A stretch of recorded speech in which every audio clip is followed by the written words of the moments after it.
Forward. I came into this world on June 16, 1971, Harlem, summer heat, sirens in the air, revolution in my blood. Mama called me Tupac Amaru Shakur after an Incan warrior who fought against oppression. That name wasn't random, it was a prophecy. From the cradle, I was marked for struggle, for resistance, for truth. I ain't grow up in no fairy tale. My first lessons were hunger, survival, and how to keep your back against the wall so nobody could stab you in it.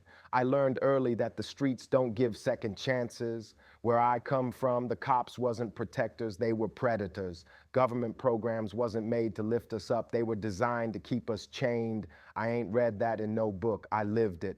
I watched my people fight to breathe in a country that swore it was free, but only if your skin matched the flag. My mama, a Fanny, she was a panther, strong, fearless, louder than any bullhorn.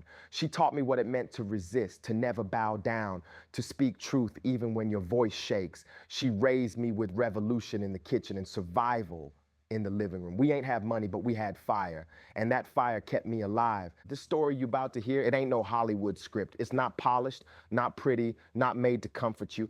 It's my life, raw, uncut, every scar and every smile. It's the story of a young black man in America who refused to be invisible. I seen poverty, I seen betrayal, I seen death way before my time, but I also seen beauty in the broken, love in the hopeless, and light in the darkest corners. And I was never just a rapper. Rap was the weapon, but the war was bigger. My pen was my gun, my rhymes were my bullets, my stage was the battlefield. Every verse I spit was for my people, for the ones who ain't got no voice. I spoke about police, poverty, prison, pain, not 'cause it sounded good, but 'cause it was the truth I lived.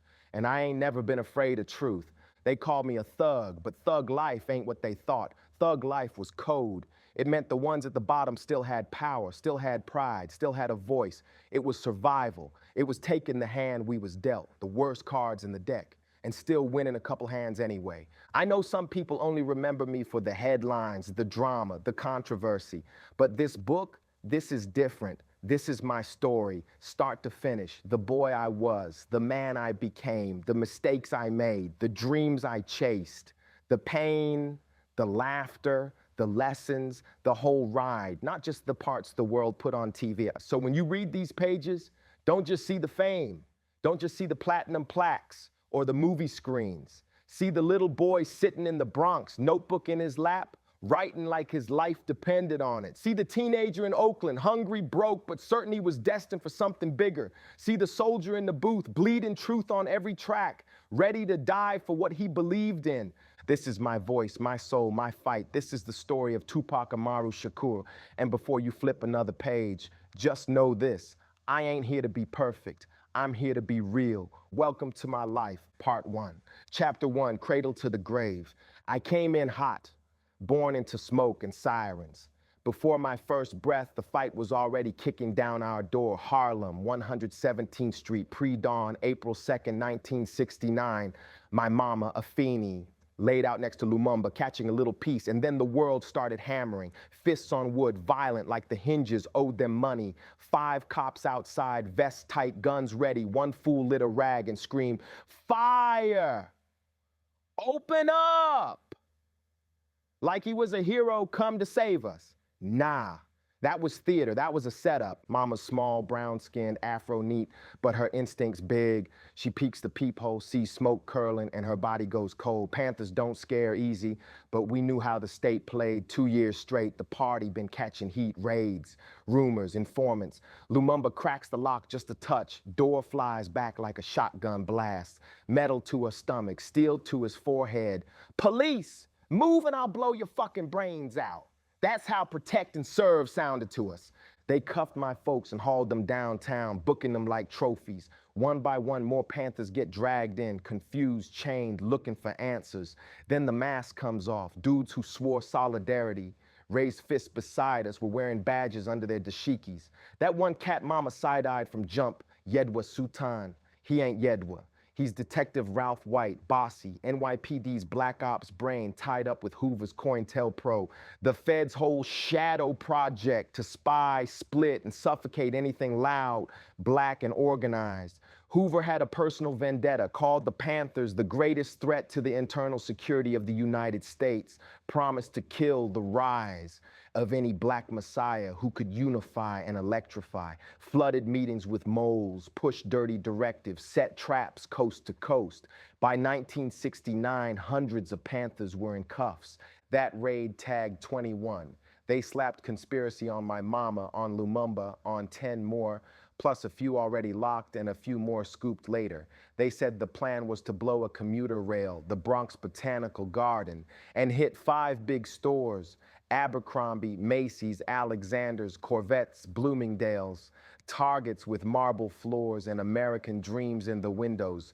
They scattered the 21 to 8 different jails like shuffling a dirty deck, staging one of the wildest trials Black America ever watched, the People vs. Lumumba Shakur et al., the Panther 21 case.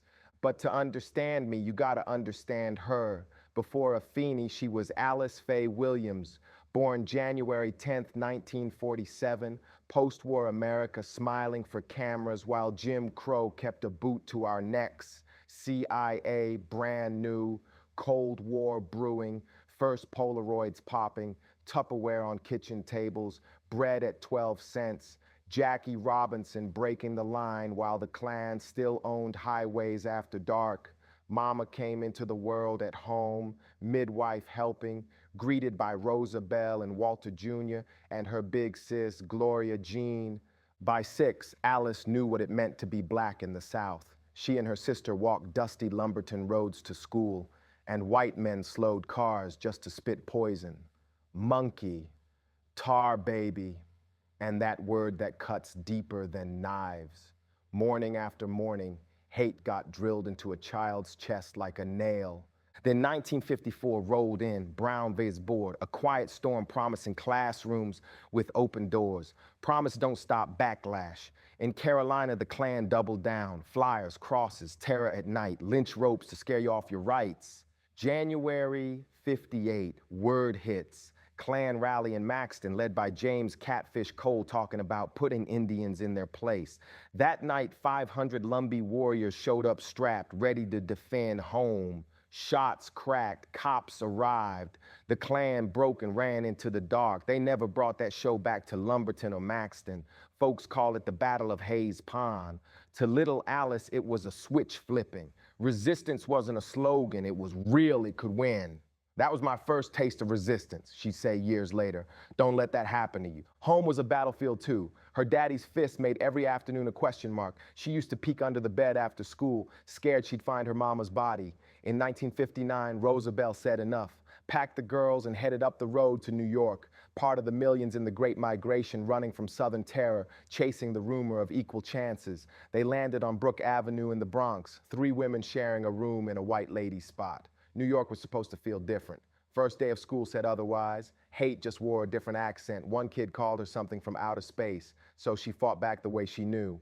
8th grade showed a lane she could run. Counselor pushed her to audition for the High School of Performing Arts. She got in, but walking in proved another truth. Doors opened wider for some. Kids rolled up from private schools in limos. She hated them with a burning focus. She sipped Thunderbird in the morning just to numb the rage. Without a place to put the fire, she fought boys, fought girls, fought the city. She dropped out, found belonging where the streets offered it. The disciple Debs tied to the New York disciples. If you don't get a family, you build one out of survival. And then a light cracked the ceiling. Somewhere between knife fights and long nights, Alice found the Yoruba path. West African wisdom braided with rhythm and respect. Saturdays at Bembe's, hands on skin drums, feeling a pulse older than America. Her teacher looked through her and saw something deeper. Take a name that fits your spirit.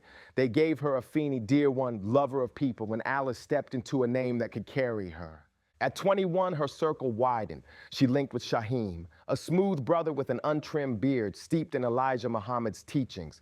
First person to tell her straight, black is beautiful. They smoked, talked history, flipped the meaning of black from burden to power. He put a word in her ear she'd keep forever, the struggle. Not as a headline, but as a bond, tying all black folks in an imperial system that wanted us bent. For the first time, she knew where she belonged. One day in Harlem, noise pulled her like a magnet, speakers blasting on 125th and 7th.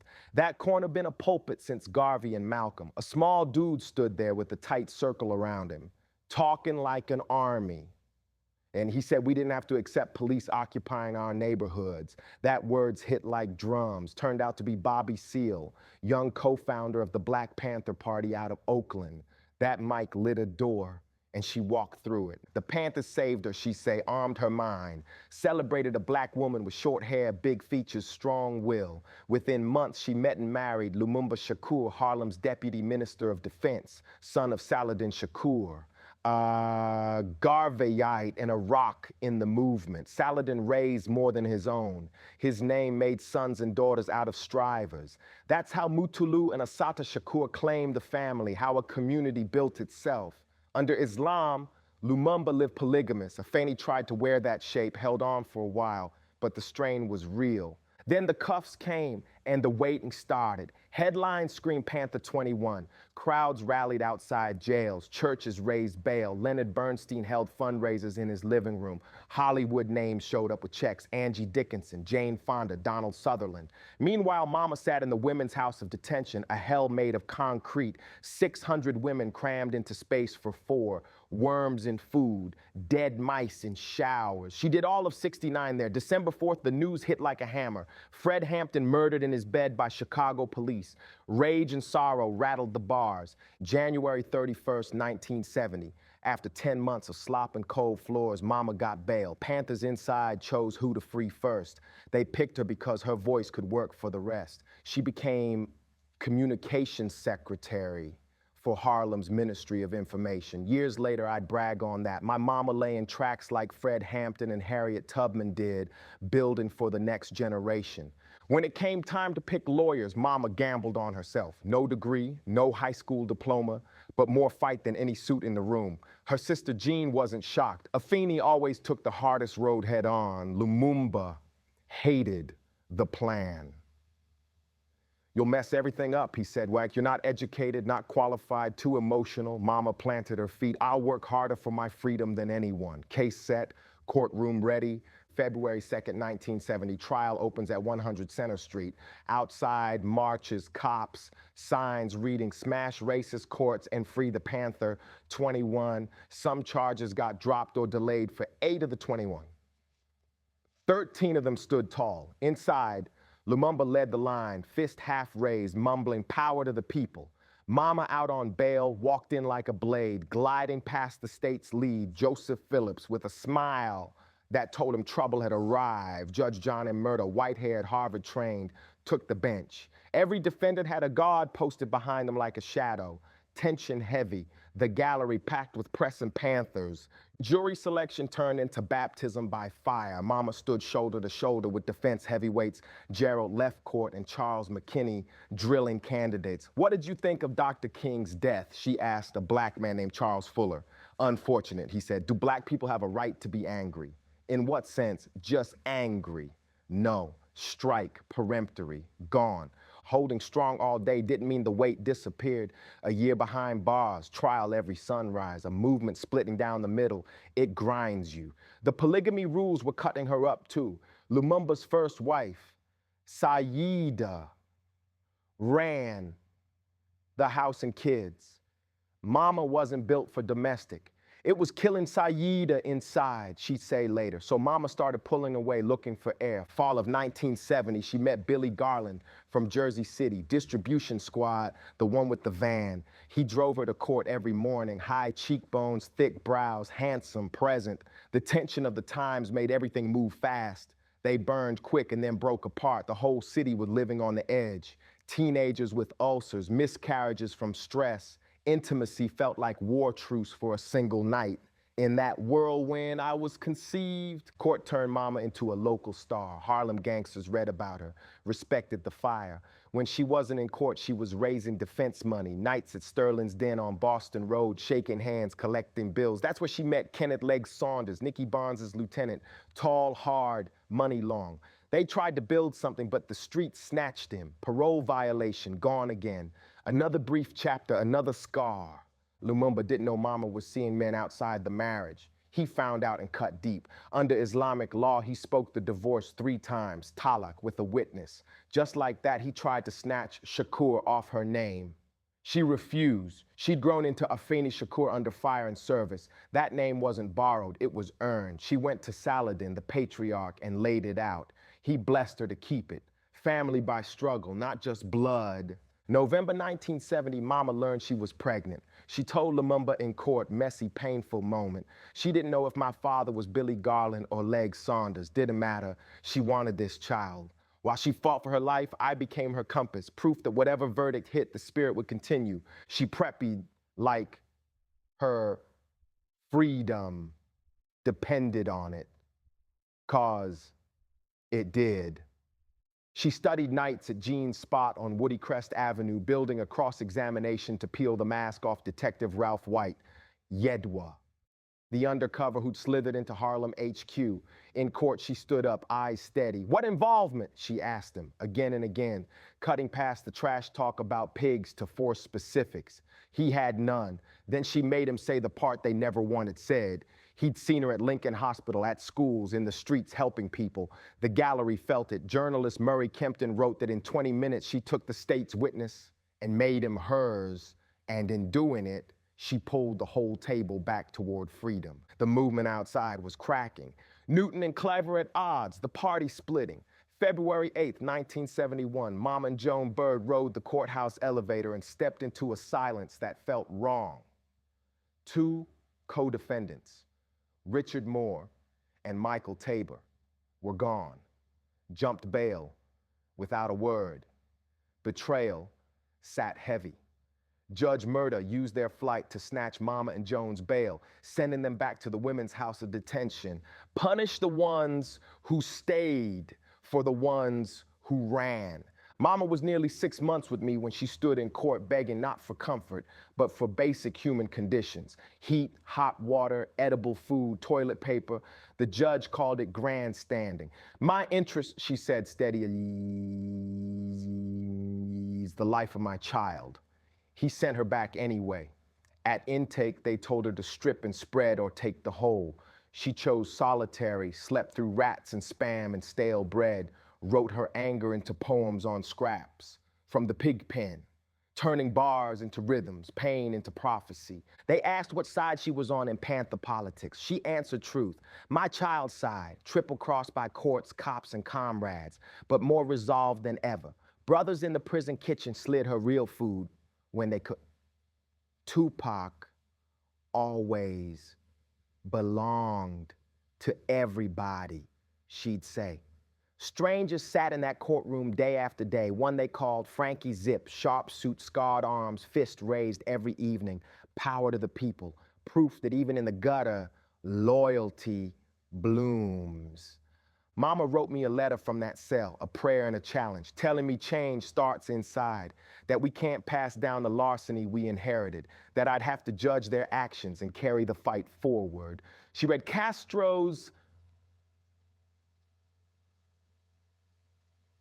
history will absolve me, sharpening her closing like a blade. When she delivered it, 8 months pregnant, plaid maternity dress, boots traded for resilience, she looked that jury in the eyes and told them the truth. Nothing had been proven, not beyond a doubt at all. Please judge us fairly, she stays. Let history record you as a jury who would not kneel. Something moved. On May 3rd, 1971, Judge Murda shocked the room, paroled Mama for the rest of trial, said he cared about the rights of the child and the mother. She wept, then walked out with Jean free for the moment. May 13th, 1971, after the longest, most expensive Supreme Court trial New York had seen, the jury came back in under 90 minutes. The foreman stood as to Lumumba Shakur, conspiracy to murder in the first degree, guilty or not guilty, and again, 12 times. Then the music of freedom, not guilty, 156 more times on arson, attempted murder, conspiracy, fists in the air. Right on. Power to the people. Mama stood quiet, tears running. Lumumba shouted. They hugged like survivors. They were free. My mother was pregnant with me while she was in prison, I would tell people later. She was her own attorney, like facing 300 years. One black woman pregnant beat the case. That's the strength that I come from. 34 days later, June 16th, first contraction rolled through Mama while she read the New York Times at Jean's spot. She called Frankie. He pulled up in a brand new white 71 Cadillac, hands swollen and scarred from an old life, heart clean. He drove her quiet through the city. New York Flower Fifth Avenue Hospital. Hours later, I arrived. Paranoia don't vanish after victory. Mama didn't want the state tagging me Panther baby. Didn't want a target painted on a crib. On the paper, she wrote Parish Lassane Crooks for her ex-cellmate Crooksy. For Jean's last name, Lassane, for the Crooks crew. But in her mind, in her heart, in our house, I was always Tupac Amaru Shakur, royal serpent, named for Incan chiefs in every indigenous fight on this earth. She wanted my foundation wide, Africa in my spirit, but also the blood bond with all native struggle. Not just black versus white, people against oppression wherever it hides. When the doctor took me out the room, Mama's chest tightened. She sent Jean to stand guard to make sure I came back the same baby. Jean looked me over, smiled, and whispered, "Okay, darling dear, I got you now." She kept that promise more than once. That's how my life began. Under watch, under pressure, under a name that meant war and love at the same time. From the first minute, I was a soldier in exile, born from a woman who wouldn't bend, raised by a village that believed I belonged to everybody. Chapter 2. Dear Mama, 1971 to 1974. I came into this world with nothing but my mama's strength wrapped around me.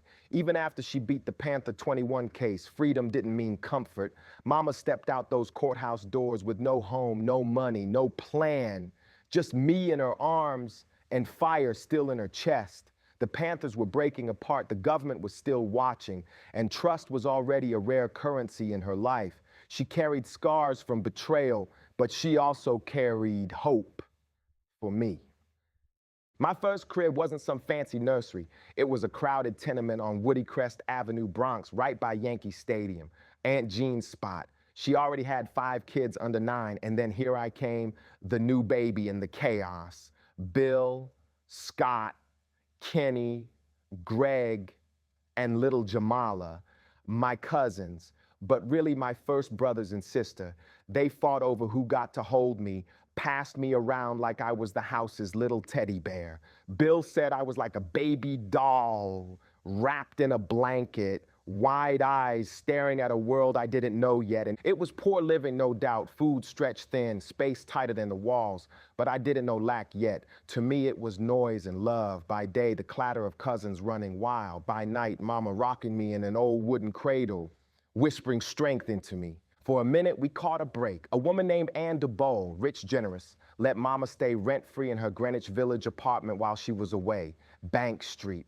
That became our first little sanctuary. Mama could finally breathe. Her friend Crooksy painted my room, filled it with toys, helped take care of me. For once, Mama wasn't just surviving. She was building a space where I could have her all to myself. But the movement never stopped calling. The Panthers were splintering. Fred Hampton dead, Bobby Seale gagged in a courtroom, Cleaver exiled, some went deeper underground, forming the Black Liberation Army. Mama didn't choose the path she had me now. Her fight was shifting, not guns and raids, but housing rights, prison reform, education, justice. She wanted to use the law, the same system that tried to bury her, and flip it back on itself. She started working at Bronx Legal Services as a legal assistant. The same fire that made her defend herself in court now helped her fight cases for others. And the best part, she brought me to work. I grew up crawling on the floor of an office filled with people fighting for change. But weekends, that was culture school. Mama dragged me through art festivals, rallies, food stalls, voices on microphones spitting truth. One day we ended up at the Armory in Harlem, listening to Minister Louis Farrakhan. In that same crowd was Billy Garland, the man Mama thought might be my father. She walked right up to him, placed me in his arms and said, "I think you want to meet your son." Billy held me awkward, his wife beside him, and a woman named Karen Lee, who years later, crazy enough, would be my publicist. That's how destiny works. Not long after, Leg Saunders got out of prison and came straight to see me. Walked past mama, looked down at me in the crib, and claimed me like a prize. Yeah, he's mine. That boy's definitely mine. 2 men, 2 stories, no clear answer. My bloodline was already a mystery. By 1972, we were back in the Bronx with Aunt John and her crew, crowded again but full of laughter. My cousins teased me nonstop, made me smell some nasty mayonnaise jar full of eggshell water just to watch me scrunch my face. I was the youngest, their plaything, but I loved the attention. Meanwhile, mama stayed deep in the struggle. The FBI's dirty COINTELPRO program had been exposed, proof that they'd been infiltrating and destroying black movements for years. Mama wasn't paranoid, she was right. She threw herself into fighting back, becoming national coordinator for the COINTELPRO task force. That's how I grew up, in law offices, at rallies, sitting on the floor with my toys while my mama strategized with lawyers. And that environment lit my mind quick. Cousin Kenny swears I talked earlier than most kids, picking things up fast. Mama made sure of it. She put me in a little red preschool wanting structure for me. But when she walked in one day and saw me dancing like James Brown on top of a table, splits and all, she wasn't proud. She was furious, snatched me down, told the teachers I wasn't there to entertain them. That night she spanked me, sat me down, and drilled into my head. You're an independent young black man, Tupac. There's no reason for us to dance. There's nothing to dance about. I was 4.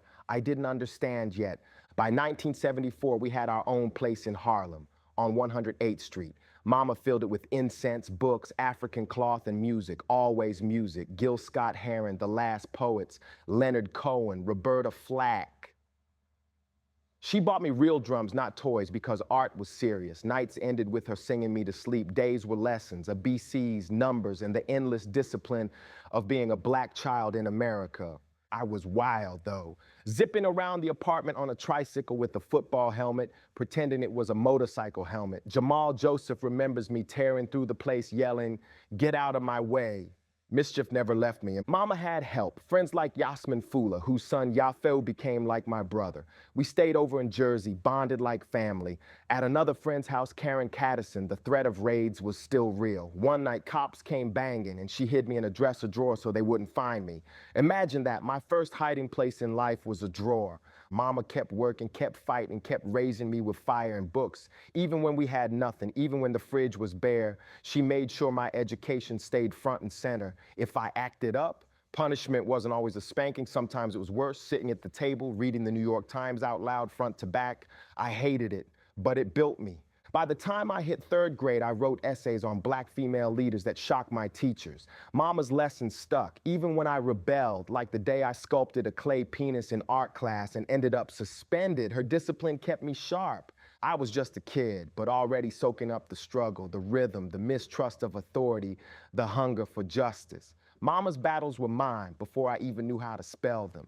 That was my childhood's first chapter: crowded rooms, borrowed apartments, discipline sharp as a blade, and a mother whose love was as fierce as her fight. Dear Mama, everything I became started here. Chapter 3, The Streets Are Death Row, 1975 to 1980.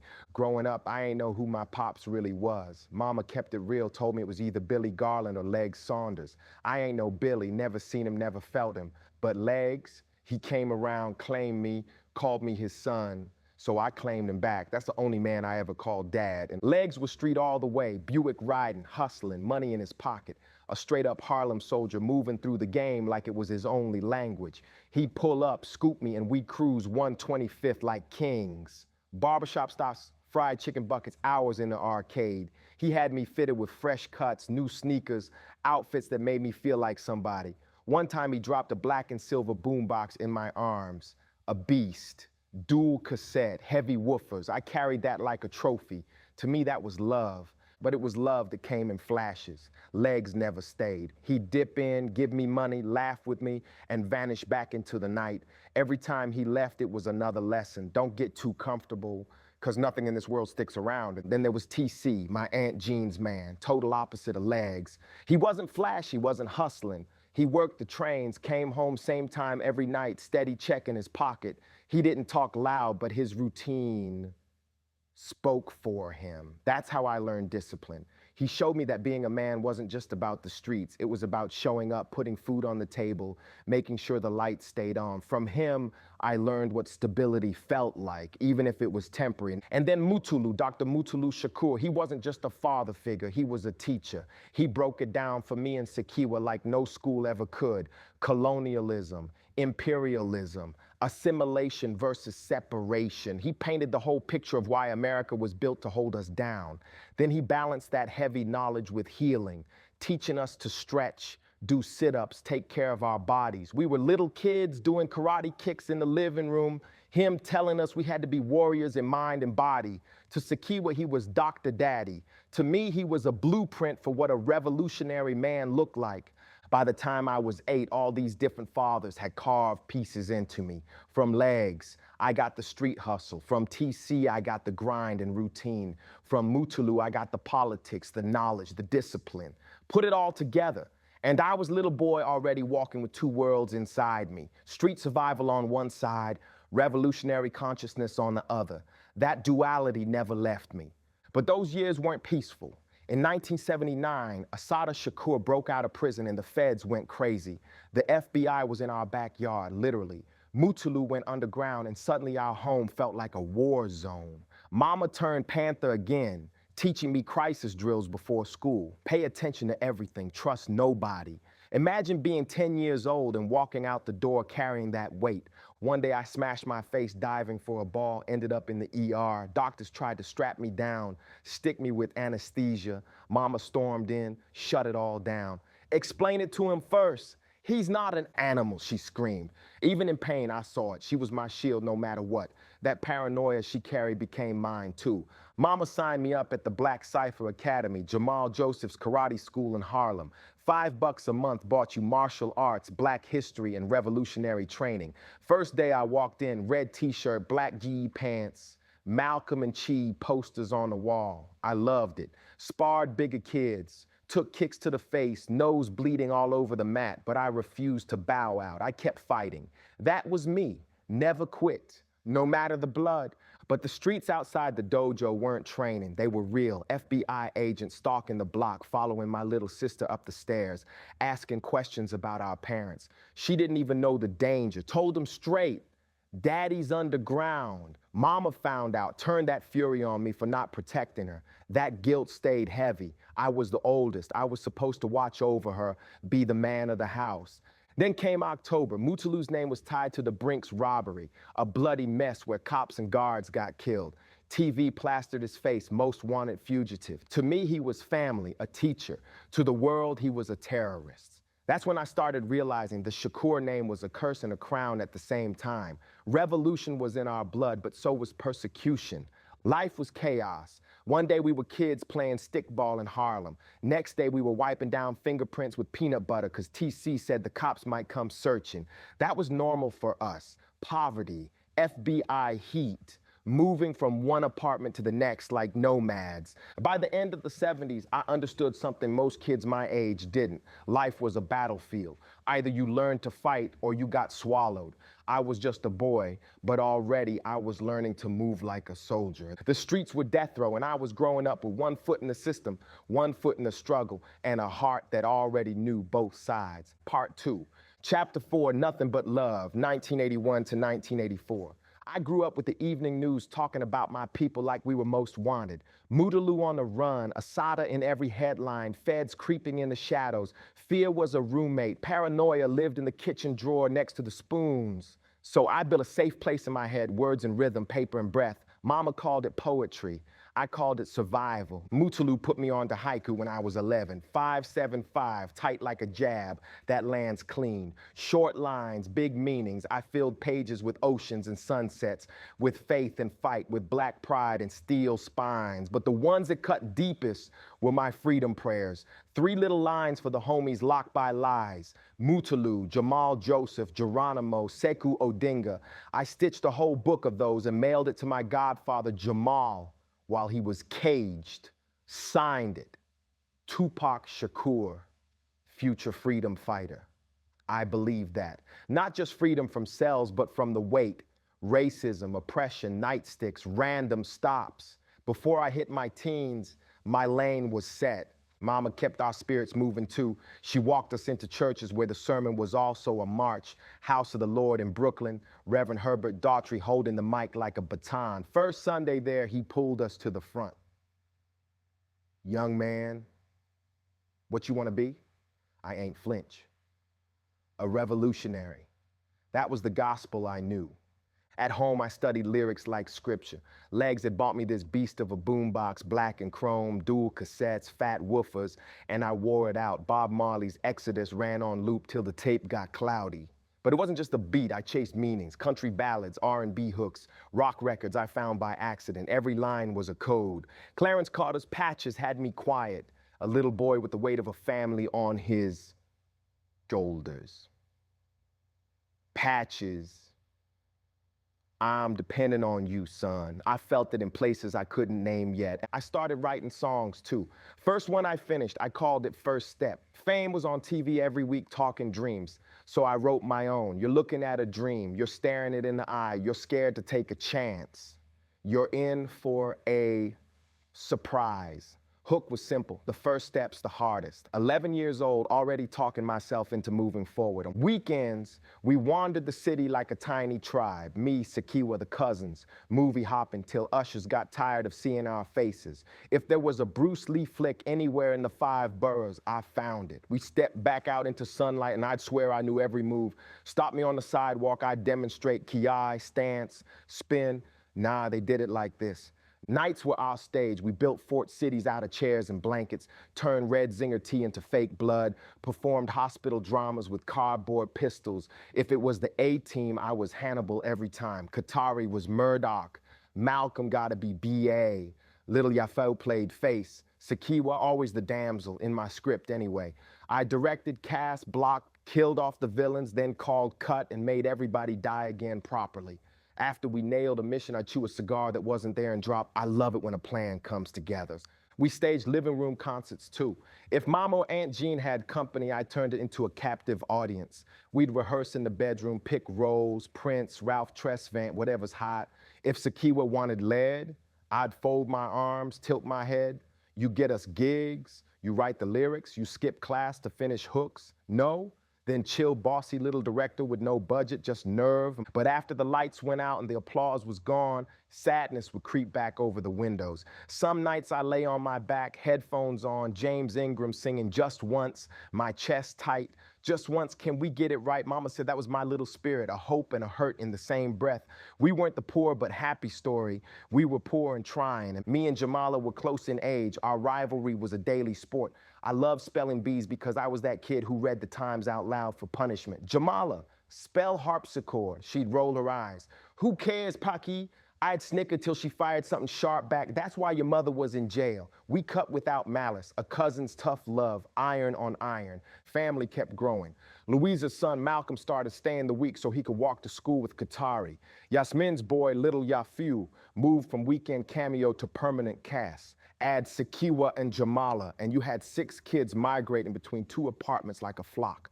By 12, my leadership wasn't a phase. It was my shape. Daytime, Mama fought the city. She went at slumlords with paperwork like a crowbar, stood up for tenants with rats in the crib, roaches in ears, kids with bites on their faces. She pushed schools too. Wanted Black history in the textbooks, not just MLK in February. She helped recruit Black principals, petitioned, planned, showed up. That's how we found Lower East Side School, rundown building in the Bowery, but a curriculum with soul. Mama spent every dime to put me and Sakiwa in, me in 6th, her in 2nd. Malcolm and Qatari came too.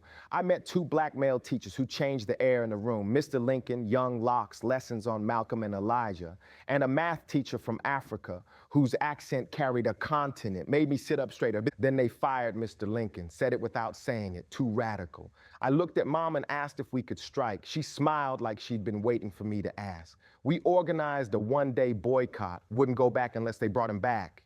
They didn't. We walked, but we weren't done.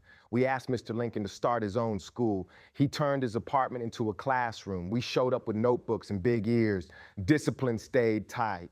Malcolm said he'd wrap your head if you slipped, kept us honest. School by day, Harlem by afternoon. We roam 125th and Kufus and Kente, celebrating Kwanzaa year-round with our clothes. The girls on the block called us the tribe, snickered at our names. Nzinga, Sekiwa, Tupac. It stung, but we held our heads as best we could. Know where you're from, know who you are, know where you're going. That's what the elders drilled. Meanwhile, the adults were getting tired. Years of holding up the sky, Panthers dead, locked, or gone, left cracks in mama's armor. One late night, legs slipped back into our lives, carrying the city's new poison like a party favor. At first it was weed in a bottle, then he put a glass stem in her hand. Early 80s freebase swept the block like a plague. Coke cooked into rocks, cheap and deadly, falling out of high rises into our kitchens. Mama told herself it was recreational. Life kept moving. Jazzmobile in Harlem, new foods from every corner of the world. Poverty is temporary, she'd say. But every time legs vanished, he left smoke that didn't clear. He got locked again. The rent got late. Lights flickered. When I asked why the fridge was gasping and the envelope on the table was thin, Mama didn't lie. Because of the poor decisions I made, I forgave her. I always did. I made a promise then. I'm gonna make enough to take care of us. I didn't know how yet, but the vow settled in my bones. Gene and TC decided we needed out. Fresh air, schools that didn't smell like ceilings. They found a house at 2 Carrigan Avenue in White Plains. 2 floors, 5 bedrooms, quiet streets lined with trees, lawn the color of TV grass. Mostly Jewish and Italian families. We were the loudest colors on the block. Mama took the first floor with me in Sekiwa. My room had 1 blue wall, the rest wood paneling, a corner of suburbia to call mine. I enrolled at White Plains Middle, almost all white kids. I didn't care. I make friends fast. Jesse, a white and native brother, took to me day one. His family brought me in like a cousin. I stood in their circle at his grandmother's memorial and watched them smoke her ashes, an old ritual I filed away. Years later, I told people, do that for me when I'm gone. I wanted money in my pocket that wasn't borrowed, so I grabbed the paper route. Man's work, even if the bag was bigger than my torso. But Mama kept the line tight. When I tossed Sekiwa's new pink swoosh Nikes on the roof playing Big Brother Fool, Mama didn't reach for a belt. She took the car keys and left. Told me to walk to the cookout miles away. 5 hours later, I showed up sweaty, humbled, shoe still stuck somewhere between pride and gutter. The rent swallowed us whole in under a year. White Plains cost Jefferson's money, and we weren't there yet. The crack crept deeper into Mama's budget. Her check didn't make it to the landlord. One midnight after a blow-up none of us could patch, she packed me in Sekiwa and slipped out. Another address, same duffel. If there was a light cutting through all that, it was the stage. Scott, Aunt Jean's son, had joined the 127th Street Repertory Ensemble, a Harlem theater with roots in the black arts movement. Ernie. McClintock ran it like a mission. Black stories for black audiences. Truth with spotlight heat. Sometimes Scott took me and Sekiwa to rehearsal. I sat quiet in the dark, watching scenes grow muscles. I wanted in. In '84, the company linked with the National Coalition of 100 Black Women to raise money for Jesse Jackson's presidential run by staging A Raisin in the Sun at the Apollo. Classic play. Our life in a script. They needed a Travis, the younger son. Scott told them, try pack. I rehearsed lines in our tiny room till the sentences fit like skin. Audition day, I stood center stage in front of McClintock and let Travis breathe through me. I got the part. Years ago, Mama had snatched me off a preschool table for pretending to be James Brown. But this was different. This was theater, serious, sacred. Lorraine Hansberry's words, Harlem's heartbeat. Jesse Jackson in the audience. Elders in tuxedos. Women in gowns. Mama was proud. She made sure I hit rehearsal on time, spoke Hansberry's name like it was a prayer. When my 13th birthday rolled around in June, the company threw me love. Hazel Smith handed me a box of 13 crisp $1 bills, each tied with a yellow ribbon. The legend Minnie Gentry, who shared stages with Sidney Poitier, read me Langston Hughes' Mother to Son. Life for me ain't been no crystal stair. I felt Mama in every line, tacks, splinters, bare floors, and still climbing. The women in the cast babied me, teased me, changed costumes like I wasn't there, and then laughed at my wide eyes. Welcome to theater, baby. We rehearsed hard. McClintock didn't treat me like a kid. He treated me like an actor. Learn your lines, take direction, live in the scene I locked in, quick study, no stunting. August 10th, 1984, Apollo Theater, backstage hum like a hive. I peered through the curtain at a sea of black excellence. Politicians, artists, neighbors dressed sharp. Jesse Jackson took his seat. Lights dropped, curtain lifted. For 2 hours, I stepped into Chicago, 1950-something, and held Travis steady. No flub, no stutter, just breath and truth. I felt something open inside me, a doorway out of the ache. Later, I told people,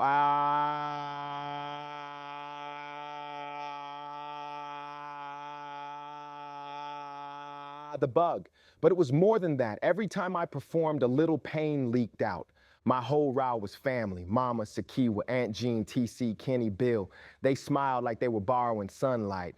Bill swore that night was the biggest thing since Mama's acquittal. Pac aced it, he said. We might have someone in the family who can really do this. I tucked those words away for the days I'd need them. But the stage didn't fix our rent or quiet the cops. Mama kept slipping. The city kept pressing. We ran out of couches and favors. Jean and Mama were barely speaking, but blood is a notch you don't easily cut. Jean reached for a lifeline. And Sharon in Baltimore, space to breathe, new city, maybe a reset. Fall of '84, we packed light. Amtrak out of Penn Station, 3 one-way tickets, no map past a spare bedroom. The sky sat low and heavy that day, clouds stacked like concrete. Jean walked us to the platform and climbed aboard for a few last minutes because distance felt like a cliff. We hugged, she told us it was right. Mama nodded through tears. Sakiwa cried into my shirt. I sat stiff, trying to be the big brother my promises required. Last call, all aboard. The train shuddered and rolled. Jean stepped back to the platform, scanning for our faces in the windows. She found us. We found her. I locked eyes with her as New York began to slide away. Steel and brick and noise smearing into motion. I didn't blink. That was me, learning early how to break without showing it. Baltimore on the horizon, new chapter, same vow, make it, take care of them. Turn all this pain into something that feeds somebody. Chapter 5, nothing to lose, 1984 to 1985. I was 13 when we hit Baltimore, bags light, hearts heavy. Amtrak carried us straight out of New York into a city already bleeding. Reagan's America was on TV saying prouder, stronger, better, but what we saw was boarded windows, crack on every corner, kids killing kids, dreams collapsing before they even grew legs. Baltimore was proof that the trickle-down never trickled. We landed in Penn Lucy, 3955 Greenmount Avenue, ground floor, 1 bedroom, me, Mama, and Sakiwa. At first, we shared space with our cousin Lisa and her boy Jamal, all crammed together with a drape hanging like a fake wall.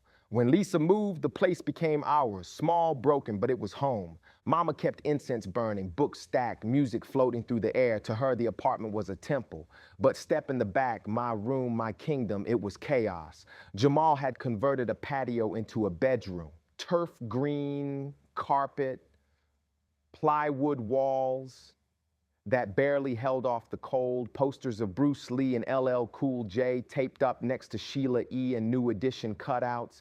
Leg's old boombox was my altar, surrounded by tapes and sunflower seed shells. No closet, just piles of thrift clothes. In winter it froze, in summer it stank, but it was mine.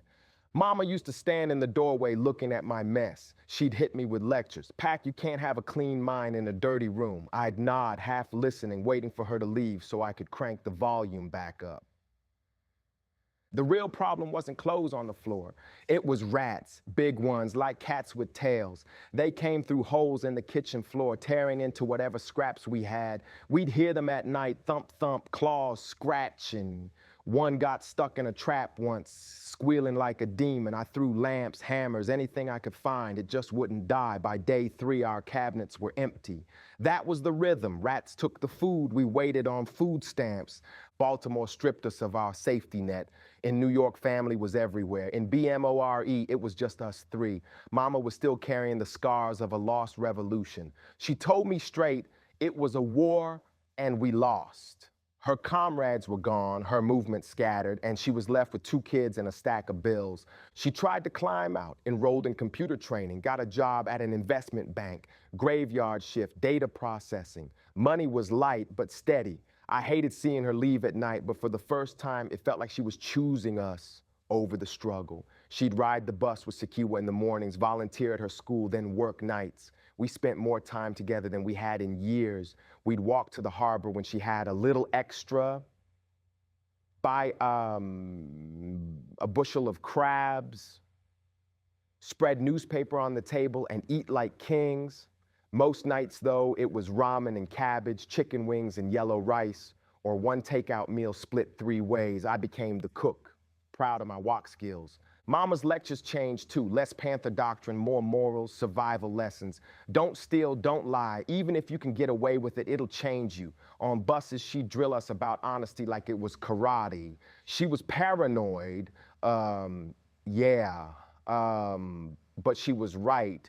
Being a Shakur meant eyes were always on us. Sekiwa once skipped a field trip to the FBI building. Next day, kids came back saying they saw her daddy's face on a poster. Mutulu was America's most wanted. That was our reality. School was another battlefield. Roland Park Junior High. First day I walked in with staple pants and a lopsided high top, braces half finished. Tried to sit down, and this big dude, William, kids called him the one with no nail, stood over me, demanded his seat back. I clapped back. I don't see your name on it. Teacher made me move. Class sided with him, and just like that, I was the outcast. No fly gear, no crew, just me against the room. It wore on me. I miss New York, miss my cousins, miss the noise of family. One night I told Mama, I want to go back. She said we'd visit. In the meantime, we sang folk songs together, her on lead, me and Sekiwa with lyric sheets. At night, I buried myself in my boombox, memorizing Run DMC, Houdini, Curtis Blow. I crowned myself Casanova Kid, wrapped around the apartment until Sekiwa got sick of me recycling Curtis Blow verses. Then I started writing my own, even put her in one. Jet Set's my name, and I'm a pretty girl. She laughed, but she was proud. The turning point came in English class. Assignment, write a poem about summer.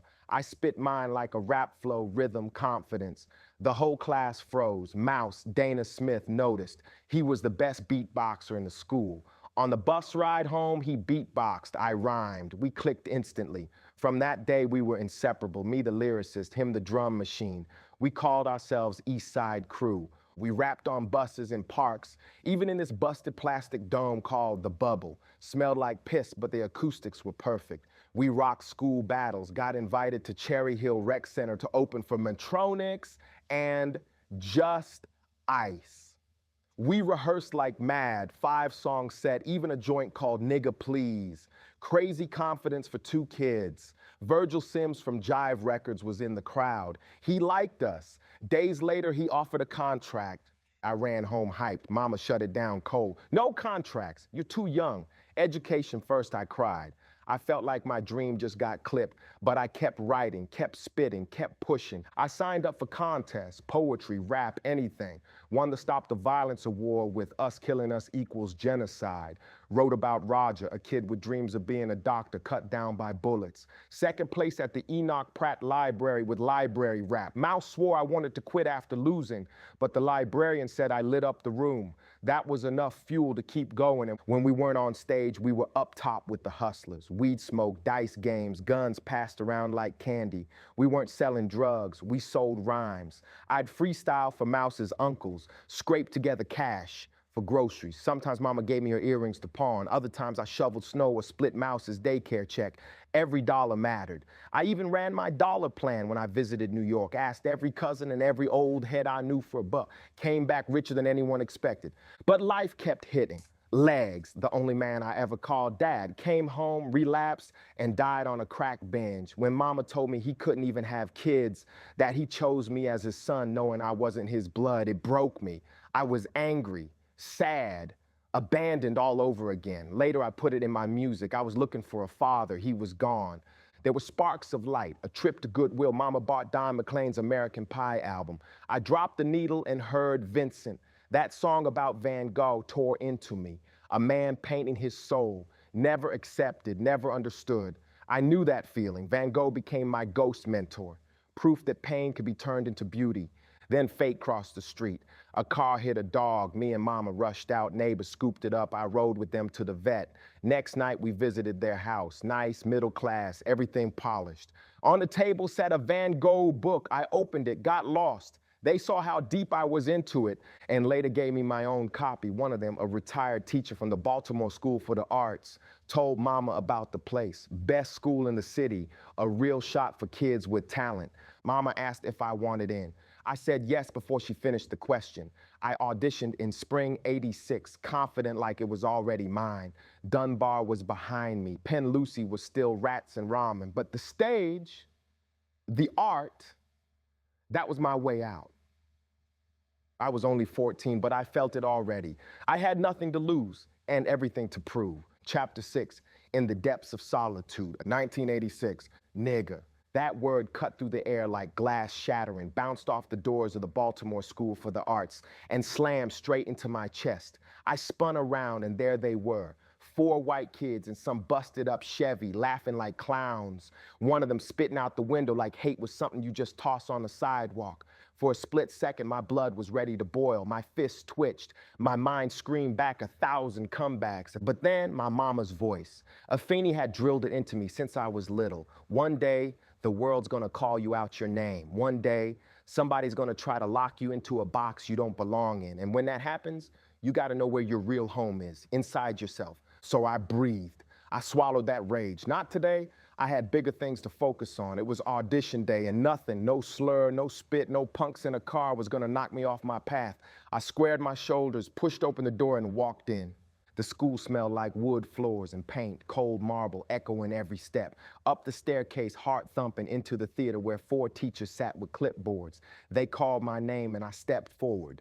I didn't come to play Travis like I had when I was younger. Nah, I chose Walter Lee, the father from A Raisin in the Sun, a man crushed between responsibility and a dream too heavy for his hands. That was the energy I wanted to carry. I looked out at that panel and I spit every word like I was talking about my own life. Every pause was a heartbeat, every line a punch to the ribs. When I finished, there was that kind of silence you only hear when people don't just listen. They feel, heads nodded, eyes shifted, and I knew I belonged here. Come fall, I was in Baltimore School for the Arts sophomore year, and it was like stepping into another universe. This wasn't Roland Park, this wasn't Dunbar. Here, everybody was weird in their own way, and weird was celebrated. My stapled up pants, my crooked high top fade, the half-done braces. At BSA, that wasn't something to clown me for, it was part of my style. Here, individuality was currency and I was rich in it.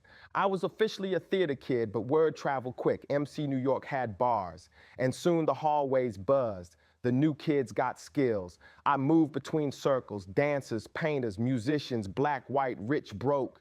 Didn't matter. I could adapt anywhere, a chameleon with a notebook, and still not everybody welcomed me.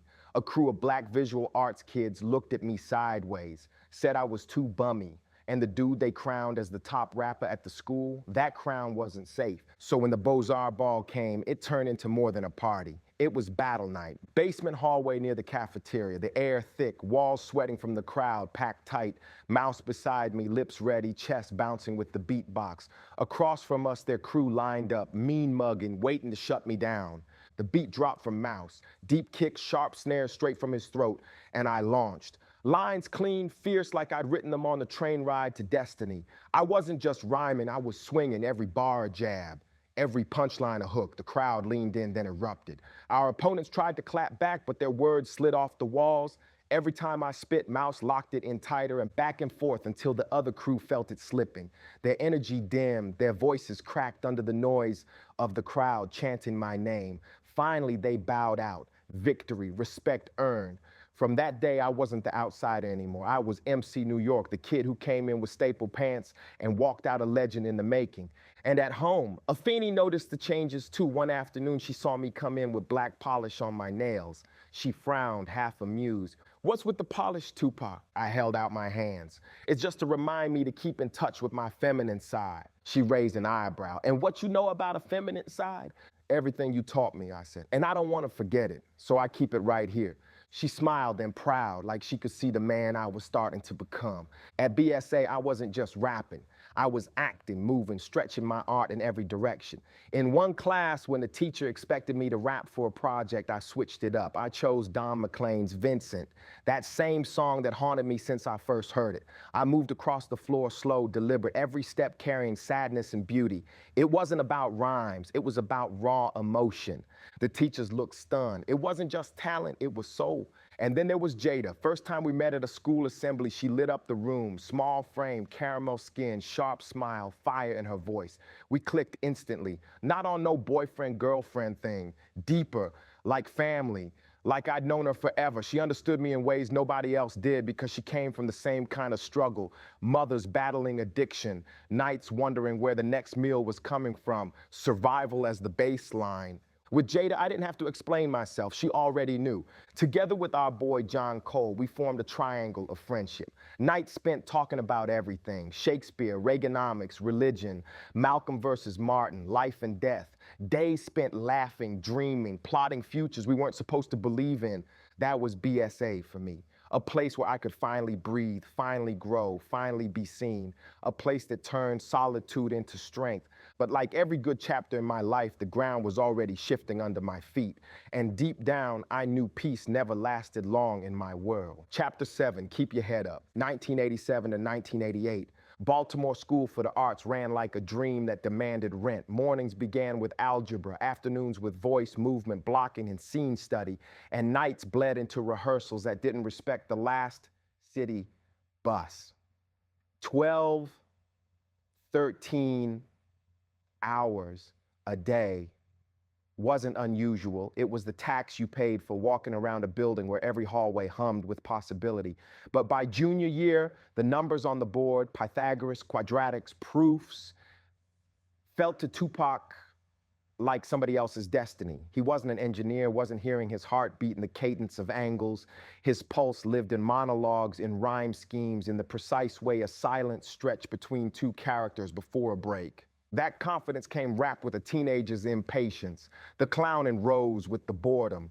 The jokes bubbled out of him in class. And the absences stacked like loose leaf pages on the floor. Teachers used to oddballs and late bloomers still drew the line.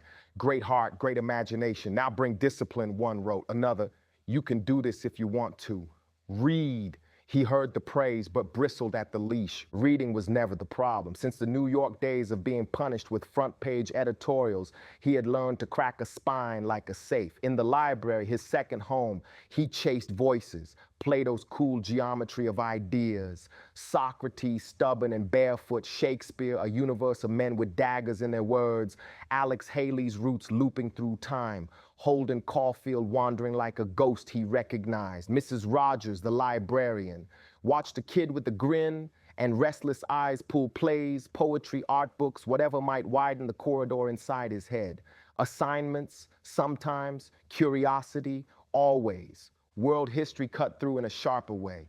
That was where he met Niccolo Machiavelli, icy logic set to the backbeat of survival. Better feared than loved, not a creed but a lens. A way to look at power when the world had his foot on your neck. Van Gogh had taught him how to ache and keep painting. Machiavelli taught him how to survive long enough to be heard.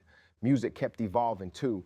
The duo with Mouse stretched into a four-man outfit, Born Busy, with BSA classmates Darren Bassfield and DJ Gerard Young. In a city belly deep in the crack years, they shaped songs with warning labels. Babies, having, babies. Hard verses that said wait before life turned heavier than any baseline. They chased opportunity like it owed them money. One night after a salt and pepper show, they sweet-talked a hotel security guard with the confidence only teenagers can conjure. We're with the entourage. We perform. We're somebody. The elevator doors hadn't even closed before they started rehearsing in a whisper. The door cracked. Salt herself looked skeptical but open, and then the same guard appeared, all rule book and frown, escorting them back to the lobby. You ever had a dream? Pac asked him in the elevator, voice low and dangerous, more prayer than question. The guard stared at the numbers ticking down. That's why your ass is still a security guard, Pac snapped as the doors opened. Mouth first, consequences later. It was who he was. Police came next because in a certain zip code they always do. Scott, the older cousin who'd come down from New York, popped a beer while waiting on a corner. Baltimore law said no. Squad car said now. By the time handcuffs flashed, Pac was already strutting up the block like heat rising off asphalt. Why you cuffing him? The officers gave the usual threat, move along or ride along. He pushed back, chest out, vowels sharp. What are you, a dancer? One asked, already smirking. No, I'm an actor, Pac fired, jaw tight around each syllable like it was evidence. He ended up in cuffs too, voice bouncing off the cell bars until they let him go. Scott stayed overnight. Lesson received, not learned, not folded into fear, but burned. Authority didn't love his mouth, and his mouth wasn't about to love authority. And home was a different kind of tightrope. Afeni's paycheck from the night shift barely outran the rent. The lights blinked off often enough that Pac learned the trick of making street lamp glow into a desk lamp, cracking the autobiography of Malcolm X on a cold bench and letting the sentences heat his hands. When the bill came due and didn't get paid, John's family, the kind of quiet middle-class kindness you don't see on posters, cut a check for $90 to get the current humming again. Gratitude, yes, but also a kind of bruise, the reminder that somebody else had a safety net. Worse than the dark was the man. At first he looked like stability, a boyfriend with a smile that seemed steady. Then the mask slipped, heroin, stolen money, fists. Afeni's eyes went black and Pac's vision went red. He and Scott tried to form a plan, payback mapped in whispers, but Afeni shut it down. She'd handle it. She put him out, but Pac never forgot the helplessness of watching his mother be harmed and being told, not this way, not you. It put a crack in him that art alone couldn't seal. And so he stayed more nights at John's. The apartment in Reservoir Hill was cramped. Brother, roommate, records and milk crates, a couch that knew too many backs. But there was a door Pac could close and a fridge that opened full. He worked bussing tables at a seafood spot John hooked him into to keep the boredom from chewing through him. He treated the dining room like an acting lab. One night, Tony Montana with a borrowed swagger. Another night, Redbone, a staggering old drunk. He played with stubborn commitment until his friends begged for a new character. Money came in tips and grease. Pride came from knowing it wasn't stolen. Afeni and Pac shapeshifted too, from drill sergeant and cadet to co-conspirators in survival. Movie nights turned into seminars. Cornbread Earl and Me hit him hardest. Lawrence Fishburne's early light blazing through a story about cops and a boy and the sound a community makes when a future is cut short. Roots sprawled across multiple tapes. Sparkle, Cooley High, Claudine, The Outsiders. He ate story the way other kids ate after practice. Hungry and unstoppable. He memorized Robert Frost's Nothing Gold Can Stay, rolled it around in his mouth until the taste of it was his own warning label. Good things are fleeting, hold them hard. But even the steady places splinter. One night, Pac came home from a shift to laughter that wasn't for him. John and his brother were moving out. The third roommate would keep the lease. And Pac, who had built this little raft with them, was informed, not invited. Betrayal snapped something clean. He didn't yell. He iced over. He stayed. What else could he do? But a thread that felt permanent went slack. Years later, he'd write the truth of it in a notebook. You were a friend when being a friend to me was not easy nor fashionable. The line rang like a bell and hurt like one too. School tightened the screws as well. His grades already a patchwork cratered. The official letter arrived. Probation for first semester senior year. Not enough credits to advance. Dismissal possible if nothing changed. In the hallways, friends traded acceptance dreams and audition lists. Pac did math of a different kind. $300 in rent every month to split with the roommate. Not enough hours bussing tables to make it clean. He took a radio commercial as an extra, exactly enough to cover that. Month's share and kept moving. The bigger calculation was the one he did in private. How to keep believing in a future you can't afford to print on a brochure. The art refused to die. He kept acting. BSA staged A Raisin in the Sun again, and this time he carried Walter Lee's weight himself. He wrote rhymes with Mouse after hours, turned cafeterias into cipher circles, asked teachers for harder monologues, and then gave them everything in the room. Donald Hicken, his theater head, could see the arc, a Hamlet simmering under the hoodie, a senior project that would have blazed. But love and need don't always share a calendar. At home, Afeni watched him spin worlds out of cheap notebooks and didn't always see the scaffolding. To her, acting sometimes looked like a beautiful detour. And when the school's letter landed, credits, probation, the threat of a cut line, she made a hard, mothering calculation. The West called. Sekiwa was already in Marin City with Geronimo Pratt's family. Baltimore had been meant as a pit stop. Trauma and bills had stretched it thin. If graduation wasn't guaranteed, maybe the best move was a new map. California meant community, meant proximity to a fight Afeni still felt in her bones, meant a sister who needed big brother muscle. Go, she said, jaw set. I'll follow after I pack the life we have left. Pac didn't want to hear it. BSA was the first place that had let him be everything. Poet, clown, leader, problem, promise. The project, the senior performance, was the star he'd been steering by since the first day he walked into the studio. Hicken, hearing the plan, offered to find a host family to stand between talent and the bus station. Pac's eyes went wet in the office. The kind of quiet that fell between them wasn't theatrical. He wanted to stay. He also knew he couldn't leave his sister on the other coast and still look himself in the mirror he'd been building. Goodbyes didn't suit him. He slipped out without ceremony, no party, no tears in the Black Box Theater, no last lap through the library. Jada found out from a letter he passed along through an English teacher. Apology folded between the lines. He promised to call. He did eventually, but the exit itself was pure Pac, sudden, necessary, forward. The last morning on Greenmount, he wore the uniform he'd built for himself. Leather jacket zippered like armor, ripped jeans that had been honest about their struggle. A single suitcase sat by his leg. The backpack was swollen with spiral notebooks, a Malcolm X record, a paperback or two, and enough sunflower seeds to carry him state to state. Scott stood in the doorway, a silhouette cut from Family and Maybe Later. The city bus hissed to a stop.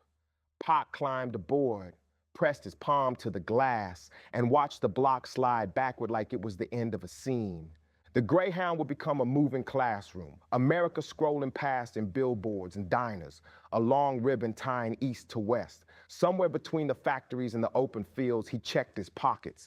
A thin wad of cash, a head full of Shakespeare, Machiavelli, Van Gogh, and Marvin Gaye, and a vow he'd been rehearsing since he could spell it. If the world was designed to break boys like him, he would meet it with audacity and crafts, with poems that punched and performances that prayed, with a mouth too big to bow and a heart too stubborn to close. He didn't know where the next bed would be. He did know this. He was still moving, still writing, still aiming at a stage big enough to hold everything he carried. And that, for now, was enough to keep his head up.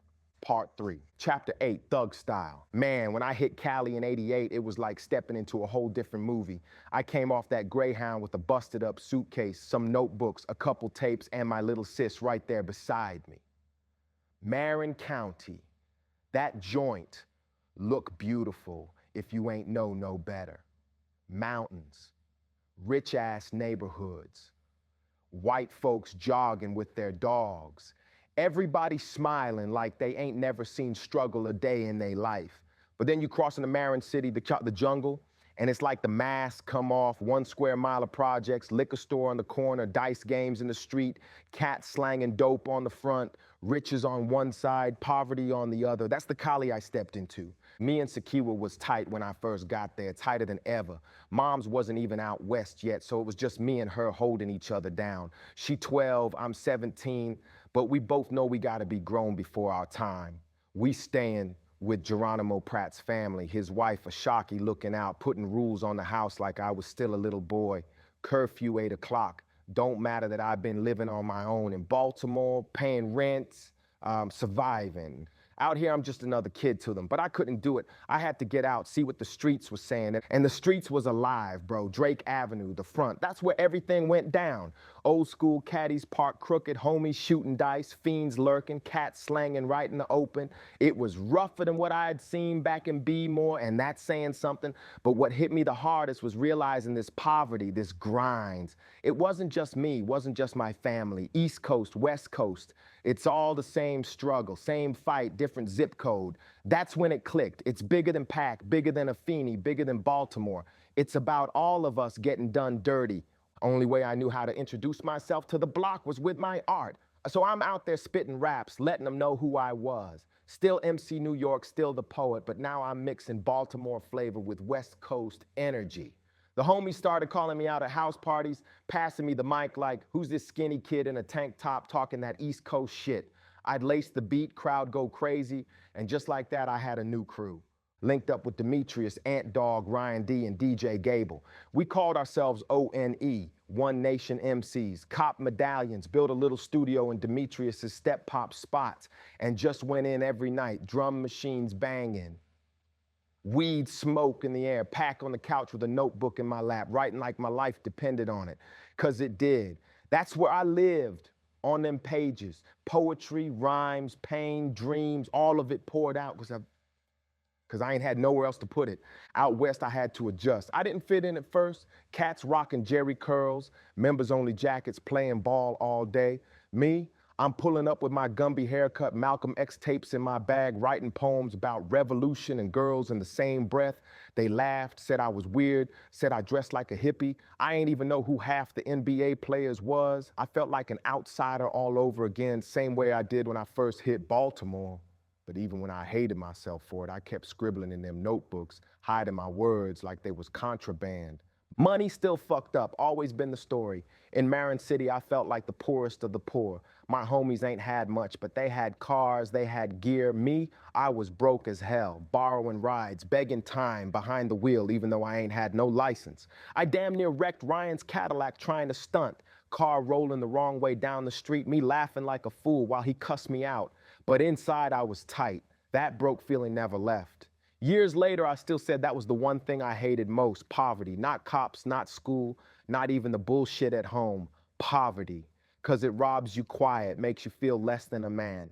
And the cops, same story as Baltimore, always circling, always riding past the front like sharks waiting to bite. I hated them. Glared at them every time, hoping they'd stop just so I could speak my piece. My boys told me to chill, said I was bringing heat, but I ain't built to stay quiet. Next thing you know, I'm cuffed in the back of a squad car 'cause some deputy thought ONE was a gang. Had to sit in a cell while they flipped through some handbook trying to prove I was a banger. When they ain't find nothing, they had to let me go. I walked out still heated, more sure than ever I wasn't gonna bow down. School, man, that was its own trip. Tamalpais High, mostly white kids, rich kids, Marin City kids riding the bus 8 minutes into another world, like stepping from Harlem into the Upper East Side. But I didn't care. I went straight to the drama department, found my space in the theater, same way I did in Baltimore. Got cast in plays, even hit him with Shakespeare and Chekhov. Teachers was blown away like, damn, this kid can act. But I ain't never follow rules. Missed rehearsals, showed up late, forgot lines, and still killed it when the curtain went up. That's just me. Chaos, but magic in the middle of it. While everybody else trying to just pass classes. I'm in the library writing letters to this girl, Cosima, a mixed chick with curls that had me gone. She said I was too nice, too deep, but that just pushed me harder. I wrote damn near 20 letters, spilling my soul, letting her read my poems. That's Pac, right? Wear my heart on the page. And while I'm writing love letters, I'm still writing revolution too. I told cats in interviews, we need new classes. Teach police brutality, racism, why people hungry. Don't hand me volleyball, that was my mindset. Always thinking bigger than the block, bigger than the school. Moms came out west later that year, tired, broke, still fighting her own demons. We finally got our own spot on Drake Avenue.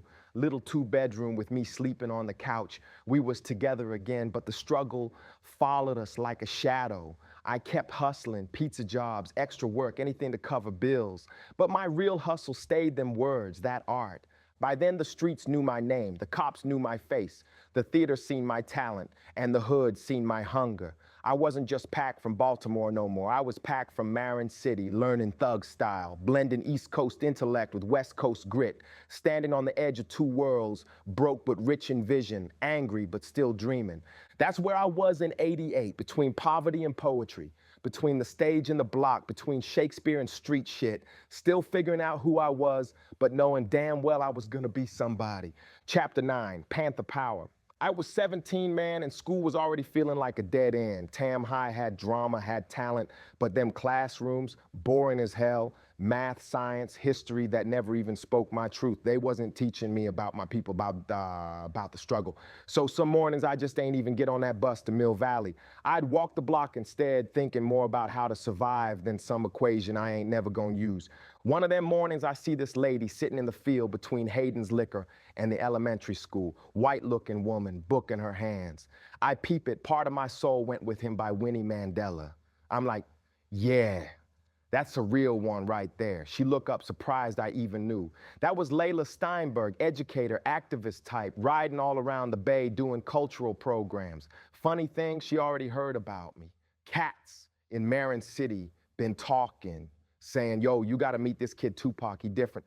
She asked me why I ain't in school. I tell her straight, school's boring. Feels like I need to teach them. That's the kind of confidence I had, like I knew more about life than what any teacher could tell me. She laughed, but I could see she respected it. She was on her way to a workshop at Bayside Elementary, and I challenged her, like, it's how you qualified to teach about multicultural anything.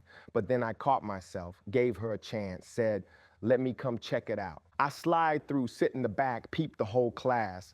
Afterward, I break it down to her. What was missing, what was real, what kids really need to hear. She ain't take it personal. Matter of fact, she invite me to a poetry circle at her crib.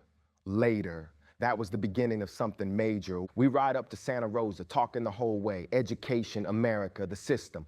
I tell her I'm a rapper. And right there in the car, I spit Panther power for her. No beat, just me bobbing my head, letting that fire out. As real as it seems, the American dream ain't nothing but a scheme. I'm talking chains, history stolen, liberty a lie, gun full of knowledge, revolution on wax. She looked at me like, damn, this kid's 17. That's when she knew I wasn't just trying to rap, I was trying to spark something. That night I meet the circle, cats my age, broke like me, but heavy on the pen game.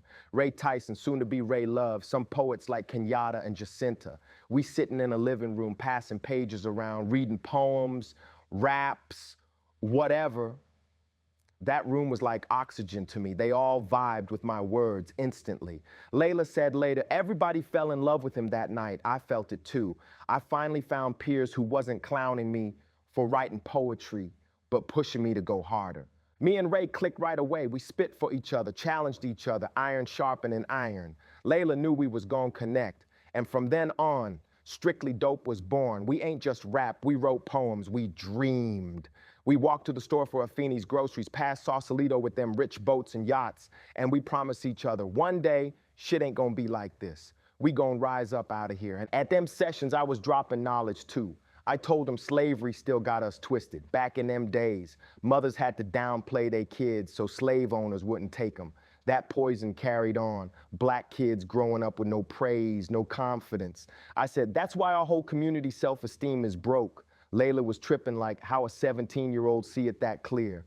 But that's what Afeni raised me on, truth. We read everything together. Shakespeare to Iceberg Slim, Plato to the Tibetan Book of the Dead. One day I'd be quoting Moby Dick, next day talking about body healing from some book on shiatsu. Then I'd throw on Les Miserables soundtrack like it was gangster rap, and I meant it. I made everybody sit down and listen till they understood why it moved me. That's me. I wanted people to feel what I felt, whether it was Sting or NWA. And yeah, I brought that confrontational side too. Cops show up at Layla's crib, cause we playing music loud. She trying to smooth it over, but I'm behind her shoulder like, yo officer, why you pressing us when the neighbor's blasting too? Then I slide NWA's Fuck the Police on the stereo loud enough so he hears it, smiling like it's polite, but really letting him know I wasn't scared. That's Panther blood in me. It ain't just Layla who saw it. Afeni's old comrades, Watani Tayahimba, Chokwe Lumumba reached out, real Panthers. They saw me as the next gen, wanted me in the new African Panthers youth wing. At first I'm selling their newspapers, hustling copies to anybody, even white kids in Sonoma.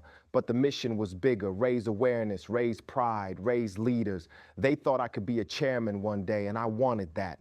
Meanwhile, I kept reading the news every day, Chronicle, Tribune, New York Times. What used to be punishment was now a habit. And the headlines was killing me. Oakland murder rates rising, crack tearing the hood apart, new laws making sure brothers got life sentences or death row. By 88 to 89, whole communities getting scarred up. I'm writing songs like My Block, putting it all down. Kids dying, AKs and drive-bys. Pride turning into homicide. That pain was fuel. Dropping out of school was inevitable. They told me I ain't got enough credits, come back another year for what? PE and health class? I'm hungry, my family broke, I ain't got lunch money half the time. I said, fuck that, ain't. I gotta get paid. Afeni flipped. Told me she ain't want me on welfare. I told her I ain't never gonna be. Wrote poems like government assistance or my soul, saying I'd starve before I sell myself to that system. Yeah, I tried the drug hustle for a minute, 2 weeks maybe. I wasn't built for it. I'd front people and not even chase the money back. Dealers laughed, told me to stick to rap, and they looked out too. They'd break me off money just to keep me focused. They became sponsors in a way. Cats like Mike Cooley, fresh out of jail, took me under his wing. Said, you stick to rap, I'll stick to dope. We bonded. He introduced me to Man, East Bay heavyweight. Man even offered me money for a whole album. Not a record deal yet, but real support from the streets. That's why I always said, even though they sold drugs, they showed a young brother love. But back home, shit was harder. Afeni was slipping again. Crack had her in his grip. I'd walk in, see her with no food in the house, eyes heavy, neighbors whispering. One day I hear it loud. Yo, Pac, your mama just copped some rocks. That cut deep. I sat on the curb crying, trying to tell myself it was rumors. But then I asked her straight up, and she said, yeah, tried to play it off like she had control. But I knew. Everybody knew.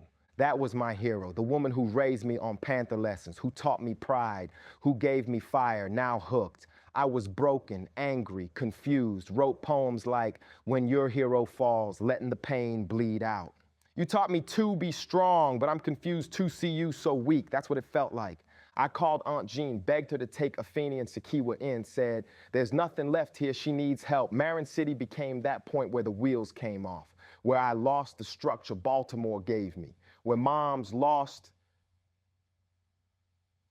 fight to the pipe, where my sister lost her safe space. And me, I was out here bouncing between couches, friends, dealers, and dreams, still writing, still fighting, but off track. Thing is, even off track, I was gathering power, Panther power, knowledge, pain, music, survival, all coming together. I wasn't in no classroom, but I was in the school of the streets, and that shit was teaching me lessons no diploma ever could. Chapter 10, words of wisdom. No school bell, no roll call, just hunger. I woke up with one mission, make them listen. I needed a stage big enough for the whole block to hear me, a mic strong enough to crack concrete, and a team that believed I was more than another kid with a notebook. So I studied the game like homework nobody assigned me. Donald Passman's book open on the kitchen table, highlighter bleeding yellow through every page, build your team. I looked at Layla and said, why you my manager and now I'm gonna tell you what we doing and how we gonna sell me. We chased every open door in the Bay, San Jose show, Dela, Afro Rican, Def Jeff. We slide in on VIPs, leather jackets, delicious vinyl chains swinging. After party suite, I spit Panther power, like a flare in a dark room, and they just blinked. Shrugs, dead faces. That rejection felt like a slap, but it ain't kill me. It sharpened the blade. I told myself, one day you gonna call my name. Layla rang up Atron Gregory, big bro in a quiet suit, managed jazz greats, toured with Easy, shepherding this wild left field spaceship called Digital Underground. He ain't want hype, he wanted proof. So we turned Layla's backyard into a stadium. Strictly Dope Live. Me and Ray Love, DJ Dies. I directed the shots, set the angles, ran the grill, then closed with a monologue just so he knew I wasn't one lane. Atron peeped it, nodded, but said, meet Shock, Starlight Sound, Richmond. Shock G at the board, lanky, cool, aura bright as a marquee. I walked straight up like I belong. You ready? I'll go now. He smirked, waved me into the piano room, the place he cut magic. I dropped the the case of the misplaced mic, spy movie cadence over boom bap breath, syllables clean like cuffs on Sunday clothes. He ain't say much, just that half grin. You tight, I'll tell Atron. Second meeting, whole DU squad. I brought Ray and Dies because loyalty ain't negotiable. We spit. When the bar stopped, my mouth didn't. Stories, jokes, plans, and I felt the room lean in. Money B would say later, that's when they saw it. This, the guy. On August 2nd, 1989, pen hit paper, TNT management. Strictly dope on the line, so I ain't leave my brothers behind. Still the lane split clean. Atron would steer me, Layla would steer Ray. I was 18 with a grown man's hunger, finally strapped to a rocket. Then the news hit like a funeral drum. Huey P. Newton shot down in Oakland. The architect of the courage my mama wore like armor. I wrote Fallen Star with my hands shaking. A poem for the man who taught a generation to stand tall and look a badge in the eyes. I carried it to his memorial like a folded flag. Death followed us like a cold shadow. Lumumba gone, Zaid gone, Mutulu locked, Asada in exile, Afeni fighting her own war. I started saying out loud what the statistics already whispered. Black men ain't promised 25, scribbled in the event of my demise. Not to be morbid, but to leave a map in case I didn't make it back. But even in the dark, I kept seeing roses sprout out a sidewalk scar. The rose that grew from concrete. I wrote it for every kid who got told they ain't shot. Proof that pressure makes diamonds and cracks birth flowers. If you dream hard enough. Demo time. Chop Master J pulled me into the lab. Oakland living room turned headquarters. Sleuth spot on 39th and Market. Wires like vines, mics like fruit. I laid Panther power first. The sermon I'd been preaching from buses, back porches, and hotel hallways. Fire in my chest, history on the page. Energy got messy. Engineer's wife whispering in the shadows. Chop tugged my sleeve. New studio, new rules. He treated me like a little brother. Check me, then pressed record. That house was a college they never built for us. I watched Digital Underground in real time. Merch talks, tour routings, label calls, interviews. I soaked it all up. The best part, no more begging strangers for a beat. If I needed feedback, I could walk 5 feet and get a master class. Money B came through with a friend one night. I rapped a brand new joint and caught her staring like I was already on TV. That's when Money looked at me different. Not envy, recognition. Maybe he really got it. We kept stacking tracks. One session, I spot a crumpled paper in the trash. Ray Love start to Trapped. A single line like a spark plug. A dark-skinned man in a rich white county being told, get on your knees by cops who only know one tone. He wasn't ready to pull that wound open on wax. I was. I asked. He nodded. I finished it with the city on my neck. They got me trapped. The block, the badge, the system, the ceiling. That joint became a mission statement before it was even mixed. Still, the pull of the Panthers in my blood was loud. Calls from the movement kept ringing. Atlanta wanted me, not for a verse, for a position. Chairman of the new African Panthers Youth Wing. Next thing you know, I'm in WRFG's studio at midnight. Voice steady, eyes hot, laying out the blueprint. Pride first, then education, then action. I told them we'd spark Marin City like a pilot light and see how far the flame traveled. They asked about Yusuf Hawkins, a Brooklyn kid killed for being black in the wrong neighborhood. I said the TV lied to us every night, painted us sitcom soft, told us everything's fine. Don't grab a gun, grab your mind. I said, wake up. Another host asked about linking struggles worldwide. I said yes, but unite here first. A house divided can't lift a passport. Back in Cali, I wrote words of wisdom like a hammer. I flipped nigga into a backronym, never ignorant, getting goals accomplished. Not to romanticize the word, but to steal the power and hand it to the kids who only heard it as a whip. I went at the flag, the statue, the proclamations, not because I hate symbols, but because of what they covered while we bled under them. I aimed every bar at the people America leaves on red, the masses, the lower classes, ones you left out. Atron started shopping the demo. Tommy Boy was top of the list. They already had Dela, Latifah, and DU on deck. Timing felt right, but in the middle of the pitch, another call. Chalkway, revolutionary first, attorney second. He told Layla, see, he's a son of the movement.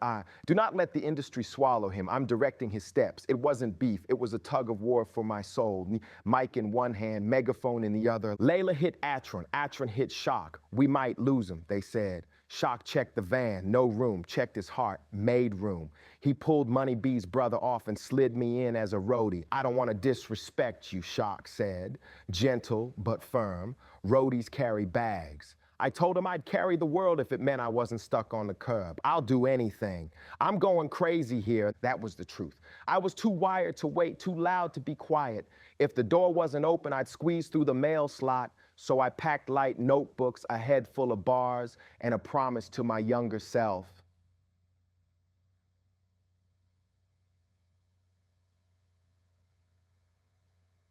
If they give you an inch of stage, take the whole block. Because the plan was never just a record deal. The plan was a signal flare, a ladder dropped over a wall, a verse that felt like a hand pulling you up from the floor. Music was the vessel, revolution was the cargo. And if I had to roll cables to reach the mic, then hand me the gaffer tape. I ain't waiting for permission. I'm here to get goals accomplished. Long live the rose, even if concrete cracks my airs. Long live the youth, even if the news forget our names. And long live the words, 'cause wisdom ain't wisdom till it moves the masses. Chapter 11, Fame, 1990 to 1992. They stamped the itinerary like a passport. 20 plus cities, 2 months, Big Daddy Kane's Chocolate City tour. Queen Latifah, MC Lyte, Third Bass, sometimes Rakim and Dela, a hungry kid named Jay-Z somewhere in the wings. Digital Underground brought me along as a roadie. I brought along a fire I couldn't holster. First night in Augusta, the mic squealed and popped. Set ends, I beeline for front of house. You wrecked our sound. My fist is halfway to the man's jaw before Money B yanks me back. That was the pattern. I reacted first. Everybody else tried to keep the venue standing. Itron twisted an ankle, stopping me from stage diving into the crowd after our set. Calm down, Pac turned into the tour's catchphrase. Shock G tested me. Carry bags first. I did. Next, he tossed me on stage as a backup dancer in the circus. Humpty Hump water guns, inflatable dolls, a hip-hop burlesque. The lights hit and the crowd tilted toward me. I felt it. Magnet mode. By sound check, I had a girl in the back of the bus. By showtime, the aisle was pointing at me like an arrow. Then Shock slid me the mic for ad-libs, and I kept it. If a hook sagged, I sang over it. If a verse lagged, I rapped through it. You ain't a singer, Shock warned, but the crowd was fading. I fired back. He fired me more than once. I never left. An hour after each blow-up, we'd be in the lobby cipher around Shock's piano. Me, Money B, MC Search, sometimes Latifah, and the adrenaline would wash off like stage glitter. Shock said later our friendship was one long argument. Felt right. Humpty Dance went number. One in the phone never stopped ringing. We jumped on Public Enemy's Fear of a Black Planet run. Heavy D, Ice Cube, Latifah dipping in and out. Tour buses got nicer, but I cared more about who sat where. I floated bus to bus, making family. Rosie Perez pointing at me from the wings. That mother is a star. Long night walks with Yo-Yo, trading poems and politics till the sunrise fried our shadows. Tretch from Jersey plotting the future with me like we shared a blueprint. In quiet hours, homesickness hit from a different angle. I'd call New York to hear Sakiwa's voice, Marin City to gauge my mother's. When the sadness crept, I'd lock the hotel door and loop Mariah's vision of love. The crew learned to read the sign. If that song leaked under my door, I was carrying more than luggage.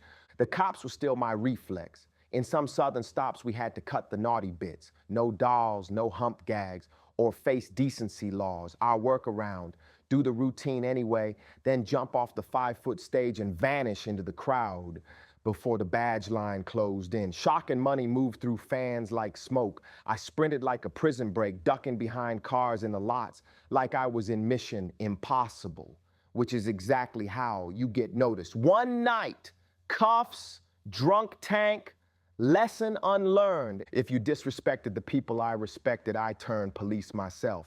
Oklahoma City, somebody lifted Chuck D's leather. I stalked hallways till I spotted him, chased the thief through a lobby, got hands on him just as he vaulted behind the front desk shield. Security grabbed me, not him. He slipped. Chuck still dapped me. I took it like a stripe on a sleeve, and then Hollywood opened a side door. We rocked the palace. Dan Aykroyd met us backstage and offered a cameo in Nothing But Trouble, plus 2 soundtrack cuts. Shock gave me 8 bars on same song. That was oxygen. My verse wasn't a party resume. It was me, straight up, promising I'd stay true on the way up. For the video, Wardrobe handed me gold African regalia and a staff. Why I gotta be the African? I joked, half serious.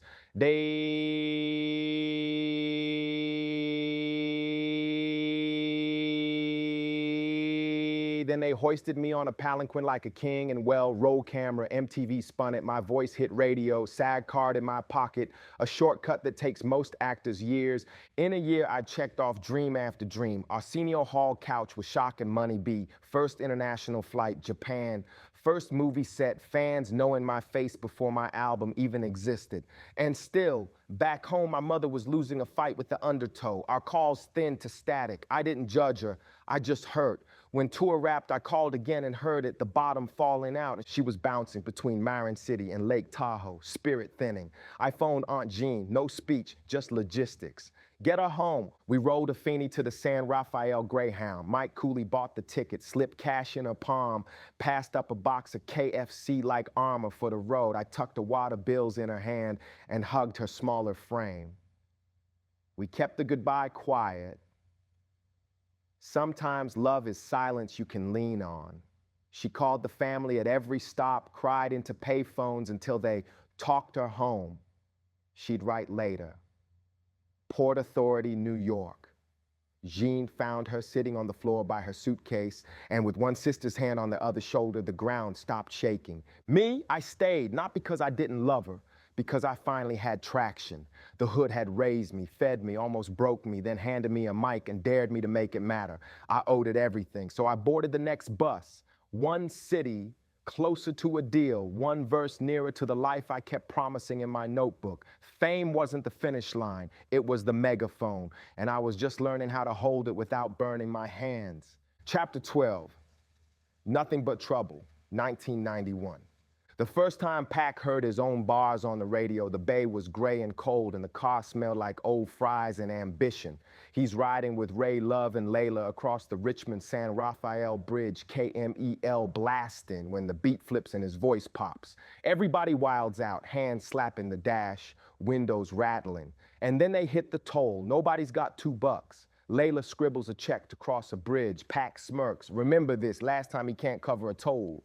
A couple checks later, Japan Run with Digital Underground, a small movie bag, a little help from the homies Mike Cooley and Man Man, and he snags a one-bedroom off MacArthur, walking distance to Lake Merritt. Family ties smooth, the lease, folks co-sign, move a couch, bring pots and ashtrays. Man Man tosses him the keys to a beat-up Celica. Learn to drive, bro.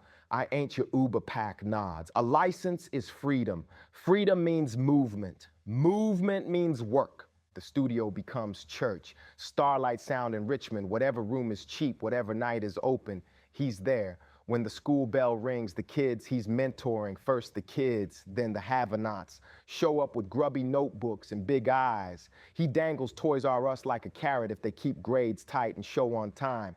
They choose neon water guns. Pac climbs his roof in a trash bag poncho and play snipes them with a fake Scarface growl. Then it's back to takes, ad-libs, new hooks, laughter in the day, hunger at night. But the phone isn't all yeses. Atron, his manager, is shopping Pac's demo like a madman. Tommy Boy, Electra, Def Jam, smiles, nods, call me later. No ink, Pac pieces it together straight. Two things, put a record out. Get in a movie. If doors stay locked, he'll pour into the Panthers' youth wing and build a path the hard way. The universe throws a curve, then a lob. William Morris calls Digital Underground about auditions for Juice. Ernest Dickerson's first feature. Money B gets a slot. Pac and Tretch tag along to the lobby. Bored, clowning. Money reads the script and points. Bishop, that's you. Pac doesn't even have an appointment. Dickerson peeks from the door, clocks the energy. You want to read? Pac shrugs, steps in, cold reads for cue, then grabs Bishop pages and lets the pain cook. The room ignites. Cheers, chairs scraping, producers wide-eyed. He cracks a mischievous grin in the doorway. Y'all better cast me. I know where you live, a joke with teeth. Meanwhile, more label maybes turn into not now. Even a friendly exec can't sway his suits. The film, though, that's a yes. Harlem location. A few blocks from the Apollo where a younger Pac caught his first stage high. The country's hot with rage. Rodney King beaten on tape, a black teen, shot over a bottle of juice, and New York smells like smoke and rain. Pac moves into a midtown rental for the shoot. The apartment becomes a hangout, a pit stop, a place to dream. Yo-yo slides through. Castmates pull up, dominoes on the floor, ideas in the air. On set, he's two people at once. The late kid who thinks call sheets are suggestions, and the worker who leaves it all on the tape the second the slate claps. Bishop lives in his shoulders, his jaw, the way he watches a room like it owes him money. At first, some suits assume rapper stunt cast. Then they watch dailies and stop talking. He's not pretending. He's opening a door and letting real things walk out. Give a character a walk, a voice, a wound, he says, and then be him. Bishop's wound is familiar, home broken, role models absent, the street as school and judge. Between takes, Pac still Pac. He talks to people the crew steps around, unhoused elders, kids on the curb, aunties who keep circling back to watch. He gives food, a compliment, a few dollars, a moment. But that open door heart gets him stung. He lets a stranger in his trailer. Later, the gold's gone. The director promises insurance will fix it. Pac's not waiting. Days after, someone spots the thief trying to hover near set. Pac and the homies run him down. Fists fly, bodies tumble, the guy slips away, lesson learned. Security becomes stretch. Randy Walker, 6'7", stoic lightning, live squad on the side, soldier energy in the eyes. They'd already clicked in Oakland over grimy beats and honest bars. Now Stretch posts up at the trailer door, and with that frame there, petty crime thinks twice. Off hours, the two are chaos and laughter, arm-locked wrestling in living rooms, friendly punches, brotherhood loud and dumb and necessary. The newspapers creep in too. Between setups, Pac reads a short piece buried deep. A 12-year-old, pregnant from a cousin, drops her newborn down a trash chute. He's stuck on it all morning, pacing, swearing under breath, pushing the story on anyone within earshot. It's not front page, it's not trending, it's just quietly horrifying.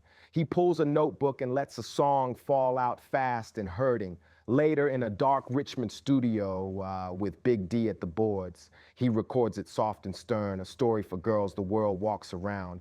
The track will become a lighthouse for listeners who need proof someone sees them.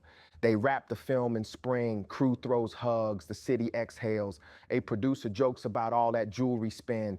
Pac fires back with a frost line about how gold never stays. The suit smiles. 10 years from now, you'll be huge.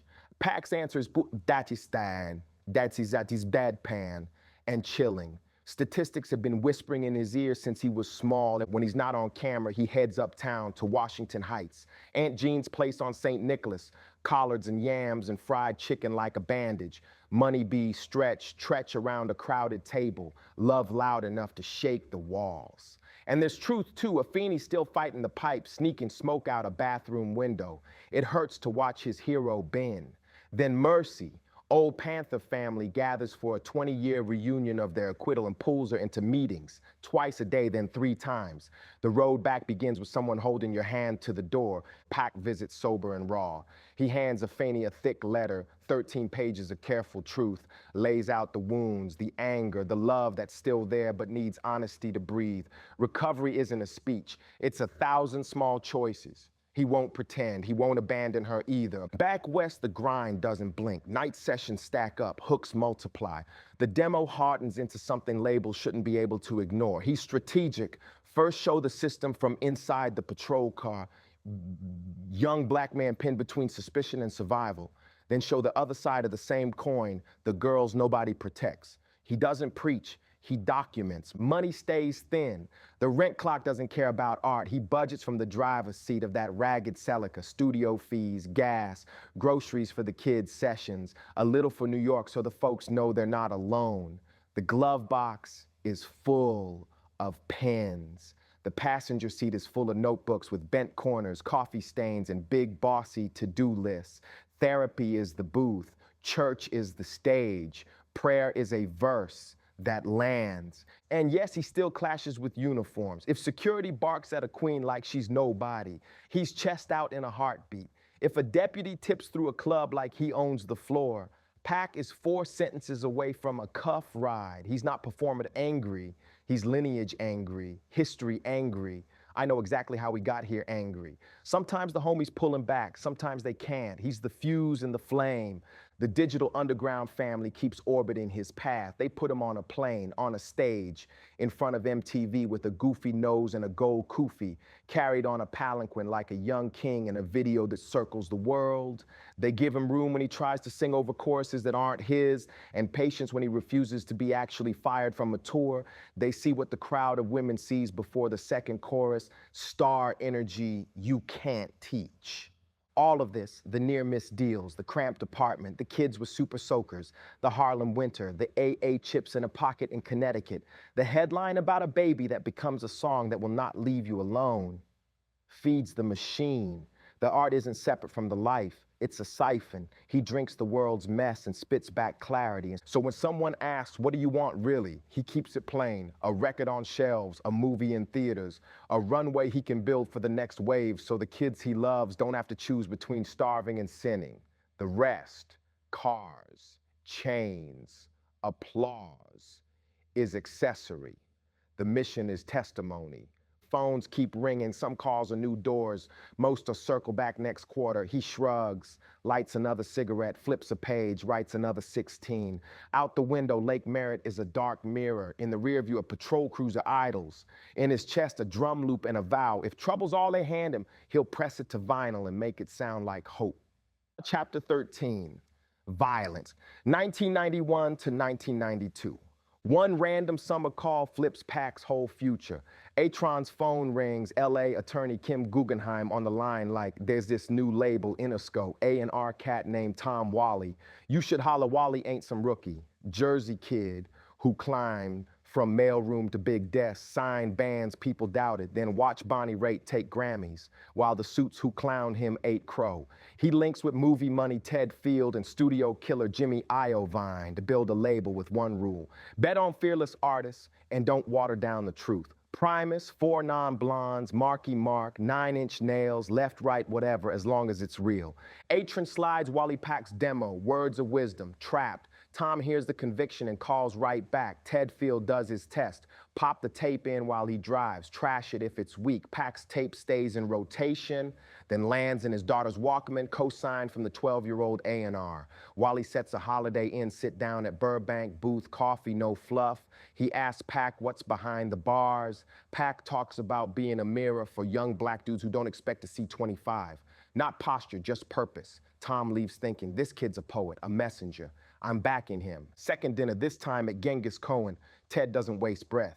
Relax, we're signing you. Pack exhales for the first time in months. All he's wanted, a record out, a movie on screens, a megaphone for what's happening on the block. I felt like I was gonna explode, he says.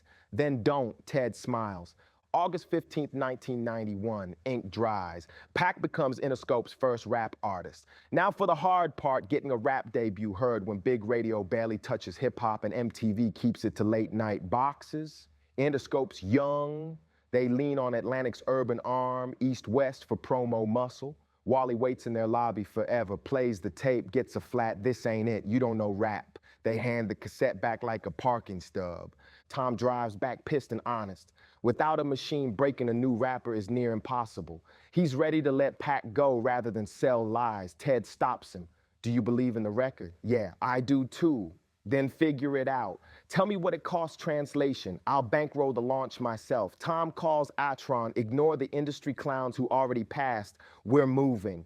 With the advance, Pac grabs a bigger spot in the valley. 3 bedrooms, freeway close, space for a Faney, who's raw but steady and in recovery. The album gets a title, Tupacalypse Now, and a November 12th release. Sal Manna, a music writer, comes to the crib for an interview and gets greeted by a Faney with warm chocolate chip cookies like family. No entourage, no noise, just Pac laying it out. Life's hard for young black men, but hope's still alive. If somebody tells the truth. This record is a battle cry, he says. A Faney listens proud, then adds the line that chills the air if he lives long enough. September 25th, the rollout starts with Trap. Pac wants the visuals in new hands. Twin hustlers, Allen and Albert Hughes. Interscope asks for numbers. Pac says 75,000 for 2 videos. They blink. Cheap for the era and greenlight it. Trapped becomes Dice on an Oakland corner. Cops swoop, the homies scatter. Pac in a cell spitting bars while Shock G drops the hook through prison glass. When Dre and Ed Lover premiere it, Pac and Ray Love are eating buffalo wings in San Rafael, screaming at the TV when it hits. 3 weeks later, Oakland turns the record into reality. Midday downtown. Pac hops out a limo to catch up with Digital Underground at a bank. 2 OPD officers step to him over jaywalk and ask for ID with that smirk that says, boy. One mocks his name, Tupac. What your mama named you that for? Pac's been hearing that taunt since kindergarten. He snaps, man, fuck the police. Give me my citation. A chokehold, a slam, concrete kisses his face. He gasps, I can't breathe. and they laugh, repeating it back, smashing his head like it's funny. They cuff him, sit him for 7 hours before a doctor even looks his way. The bruises fade, the wound doesn't. Afeni always feared this rite of passage, America teaching a young black man exactly where the line is. Pac hires civil rights pitbull John Burris, sues OPD for $10 million, stands at a press conference and tells it straight. They treated downtown like apartheid, papers please, then beat him unconscious over a ticket. He says if he wins, he's buying a boys' home, a house for the fam, and a Stop Police Brutality Center. The city writes a $42,000 check, pennies on pain, but the scars under his eye and across his cheekbone become permanent evidence. On bet, he points at them. These are learned to be a nigga scars. November 12, 1991, Tupacalypse now drops. Interscope and TNT throw a pajama jam at Club 650 in San Francisco. Pac shows up in plaid PJs. Smiles actually reach his eyes for once. Milestone, hit. Record out, movie next. But even celebration is work. He's shaking hands, doing drops, plotting the next move. Paramount's ready in juice. The poster is heat. Pac is Bishop up front, hood up, steel in hand. Then the studio calls. They pulled the gun from the art. Image is strong enough, they say. Pac opens the paper and sees cuffs. Ad right beside it. Christian Slater grinning with a pistol. He clocks the double standard instantly. He can tote a gun, but we can't. Same with the last Boy Scout. Bruce gets the heater. Damon gets a football. Terminator 2. Arnold with the cannon. Hero status. Rules change with skin. January 17, 1992, Juice hits theaters. The New York Times calls Pac the film's most magnetic figure. Crowds pack out, energy spills into aisles. Some shows get wild, police step up presence. Headlines scream violence. Press tries to pin it on Bishop like the character climbed off the screen and threw punches. Pac stands on the interviews and refuses the setup. The movie's a mirror, not a trigger. Violence in theaters didn't start with black films. It just gets magnified when we're on the poster. Interscope's publicist, Laurie Earle, brings in Karen Lee to help. Karen's got history. She once saw baby Tupac in Afeni's arms at a Farrakhan rally in New York, only realizes it's the same kid when she sees his face in L.A. and recognizes Billy Garland's features. She cancels a bunch of press to kill the lazy movie causes fights, talking points. But controversies snowballing past Juice anyway. America's in a moral panic about rap again. Politicians want to sanitize what they can't understand. Ice-T drops Cop Killer with body count, raw loud, written in the shadow of Rodney King. And now Time Warner's getting dragged on talk shows. Every lyric about police becomes Exhibit A in a national trial. Then a Texas tragedy pours gasoline. A 19-year-old named Ronald Howard shoots a trooper after a traffic stop. When lawyers hunt for mitigation, they point to the Tupacalypse tape in the car deck. Soldier's story. Like music twisted his finger, the case becomes a cudgel. Pac's asked to defend art while grieving the reality that birthed it. He explains it every way he can. These are rebel songs, folk songs for a people under pressure. He doesn't write fantasies about ambushing cops for sport. The violence in his stories is provoked, born from routine harassment, survival mode, trauma on loop.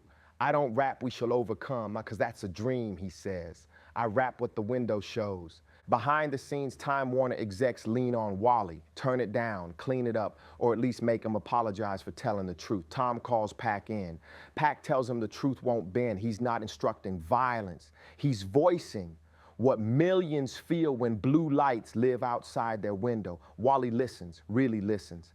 I've got you, he says. He can't know yet how hot the fire will get, but he decides where he stands, next to the artist. The machine keeps moving. Trapped spins on MTV after midnight. Brenda's Got a Baby breaks hearts at noon. Pac walks through Oakland, L.A., Harlem, and hears his name yelled like a siren. Sometimes it's Tupac, sometimes it's Bishop.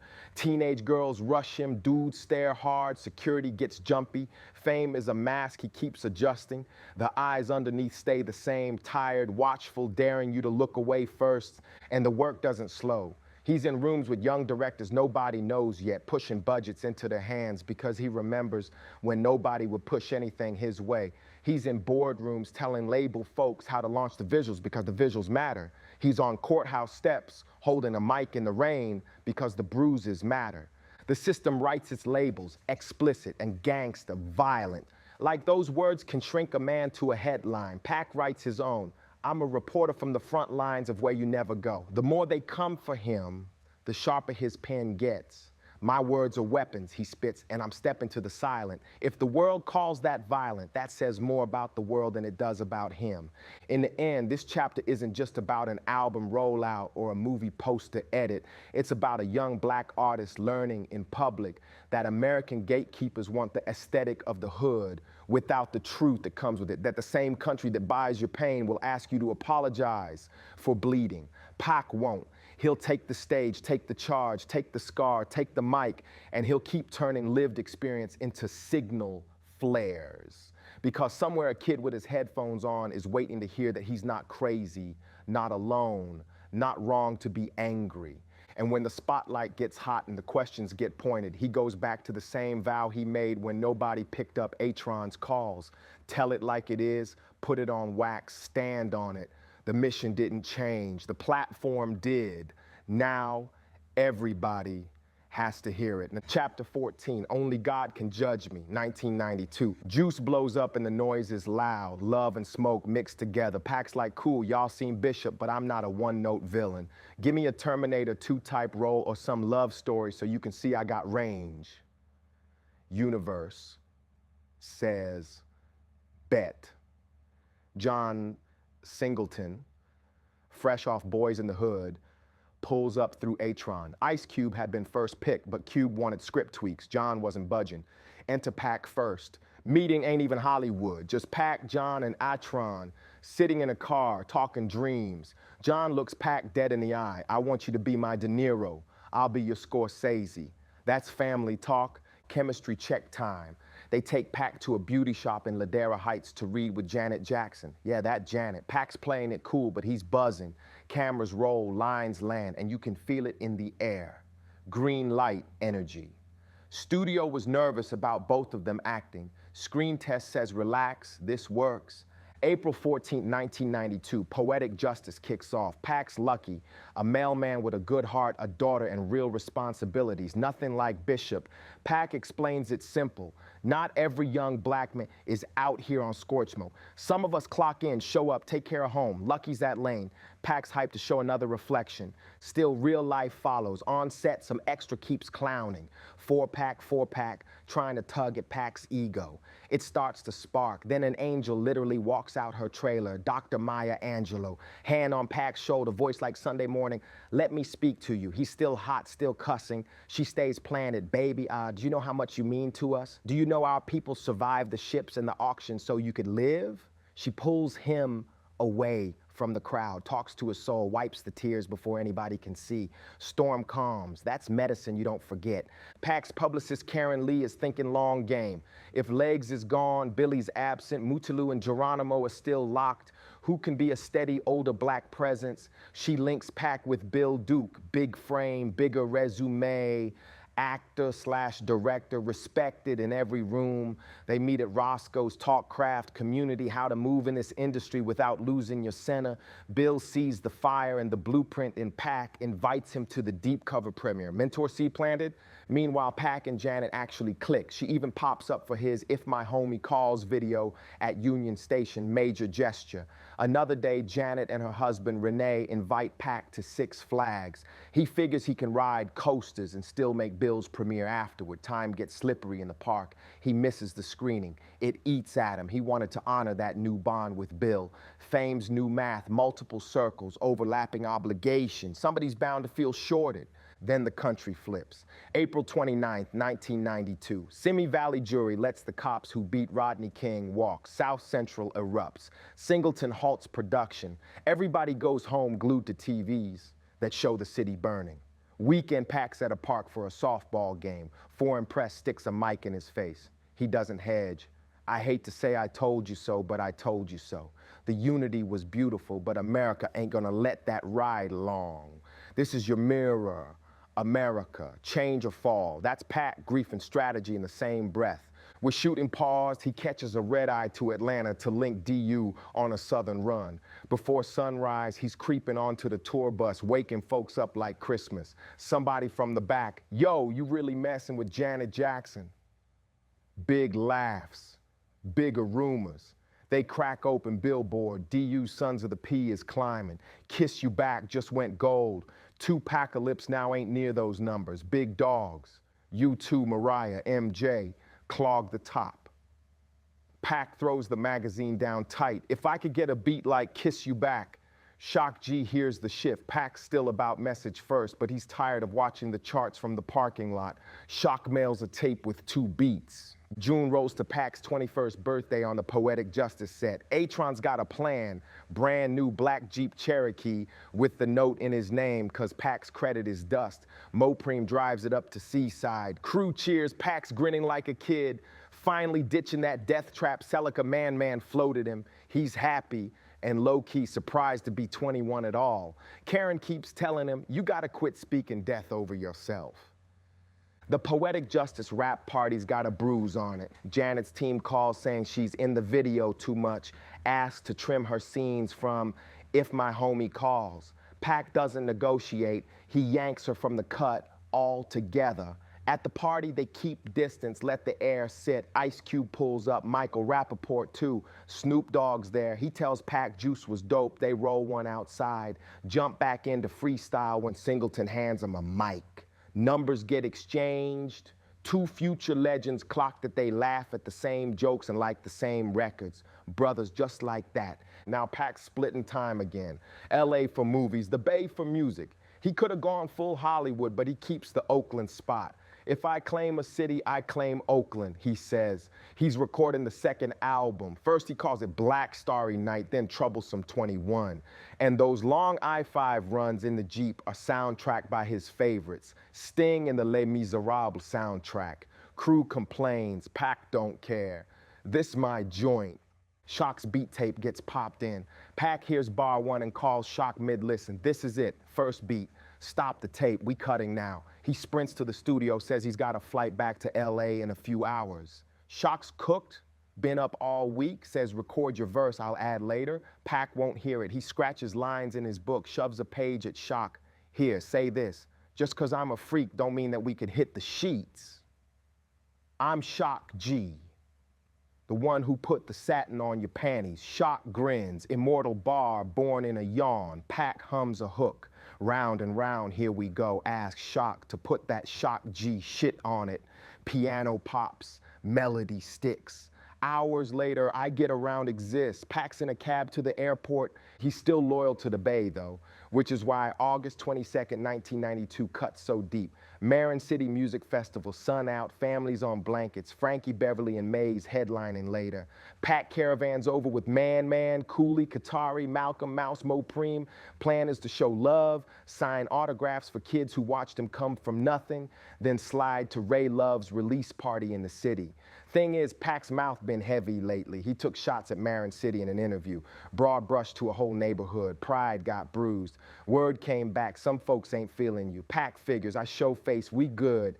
The kids are good, shoving paper and pens, grinning like it's Christmas. The hometown boy turned star. But a few grown men step with old hurt, words go left. Somebody swings, catches Pac in the face.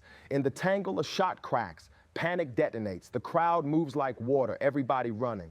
Pac and the crew bolt for the fence. Qatari's on crutches, stumbles. Malcolm doubles back. Windows shatter at the Jeep. Hands reaching and trying to yank Pac out. He dives across Qatari and Malcolm in the back seat, trying to shield them from glass while it's raining rocks and bottles outside. Sheriffs flood the lot. Green and whites box in the caravan, guns drawn. They yank everyone out, face down on hot asphalt, cuffed, tossed in cars. Then the horror lands. The bullet from the scuffle struck a 6-year-old boy riding his bike. Quiet Walker Teal, he doesn't make it. And Pac hears and something in him breaks. This is the exact future he's been shouting to protect. The kids, the innocents. He's out here trying to drag attention to the pain, to be a big brother in a world full of missing adults. And now his name's in the same sentence as a child's death. No charges stick, they all get released. But that doesn't clear the conscience. Malcolm says Pac never found peace with it. How could he? Some wounds don't stitch. Word spreads fast. There's heat on Pac's head now in the Bay. Friends tell him it's not safe. He packs the Oakland place in a day, loads the Jeep with his life, and points south. LA ain't just a career move anymore, it's survival. The year ends with Pac sharper and colder. He's shown he can flip from Bishop's chaos to Lucky's tenderness. Trade verses with shock, pull a hook out the air that still rings decades later.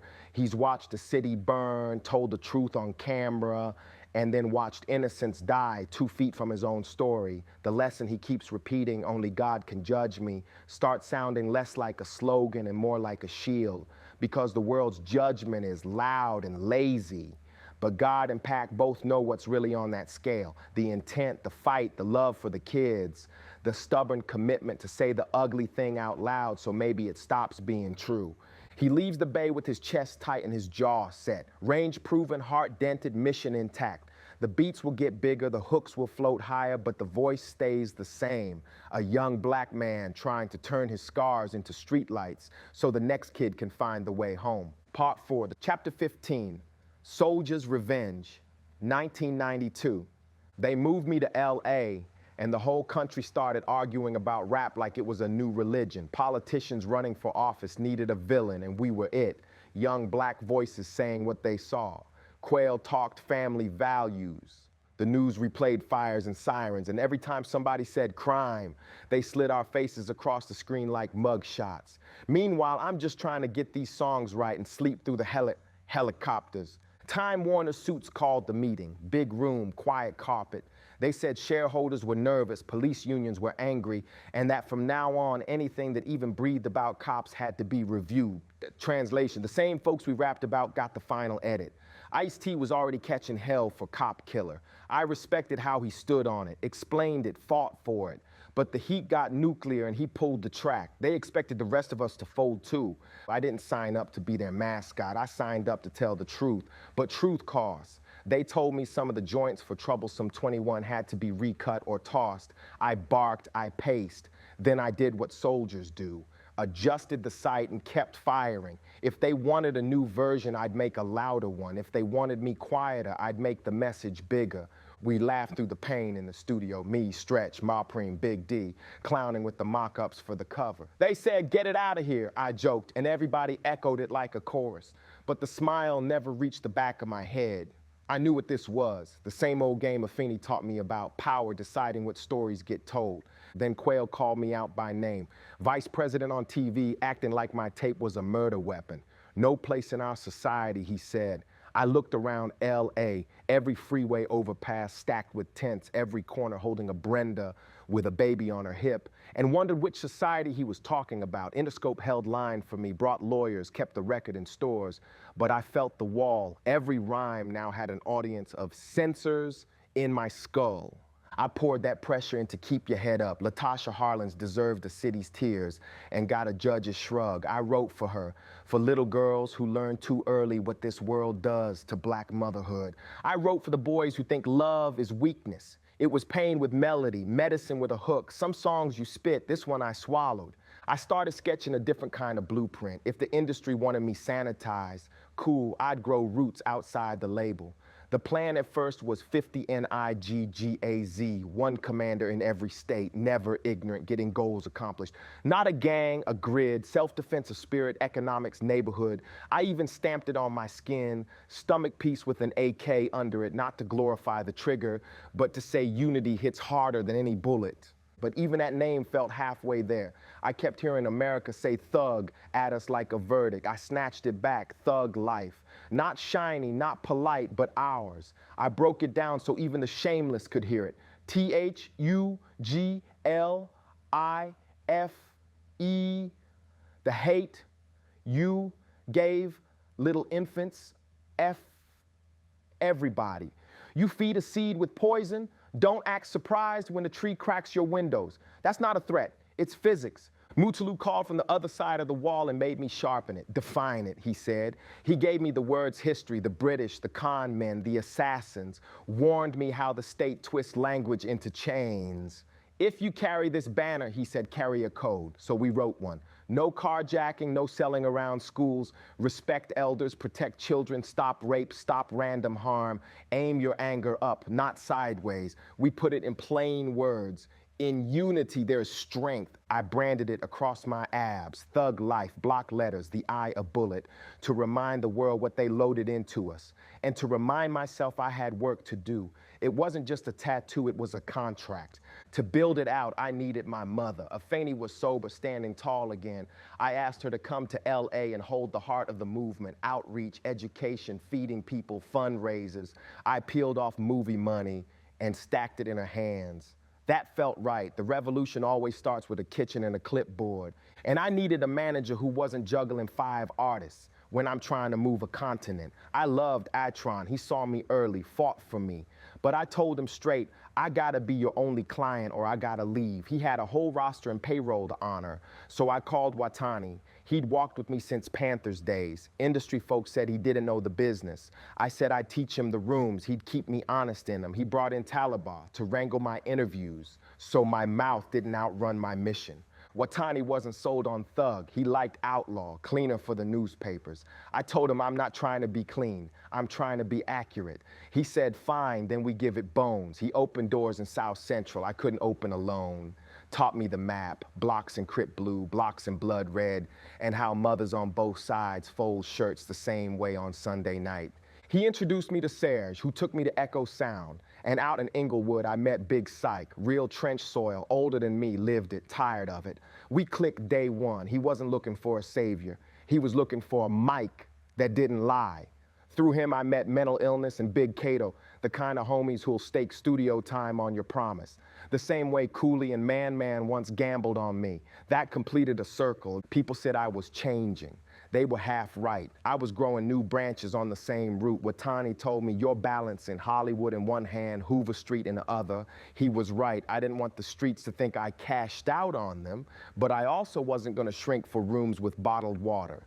Then the Hughes brothers called, wanted me for Menace to Society. They'd done my first videos. I respected their eye. The part was Sharif, a brother who found Islam and tried to lift his friends while the neighborhood dragged at his ankles. I told them yes, with one caveat. John Singleton gets my leads. You can have me here in support, but me and John, that's De Niro / Scorsese. They laughed, said cool, the check was solid. I brought Jada in because I owed our friendship some screen time. When she walked in, my whole mood shifted. Baltimore years fresh again, pure joy. But at the table read, the script felt thin where it mattered. Sharif had conviction, but no origin story. How does a wolf put the gun down? What funeral? What prophecy? What night on the floor does that? If you want me to be the conscience, you gotta show me bleeding first. I said that too loud, too often. I cracked jokes to keep my fuse from burning down. The cast laughed. Alan didn't. Day 2, he told the room not to humor me. I kept pushing anyway.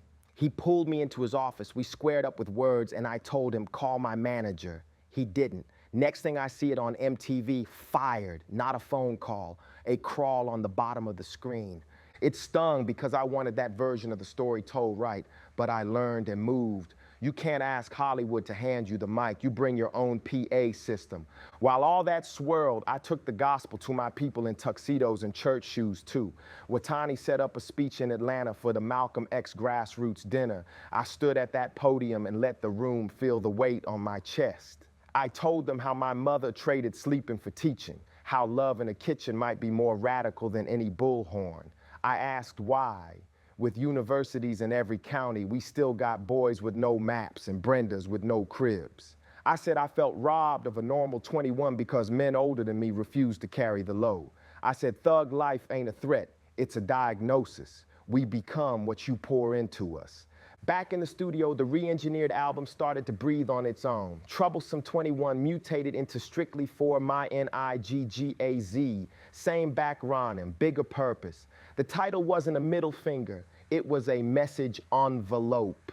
If you were down, you knew. If you were scared of the word, that was your homework. I took the pain from Marin City, the little homie Quiet's name I can't say without a pause, and I buried it in the bass lines. That day still rips open inside me. You don't move on from a child gone, you carry him.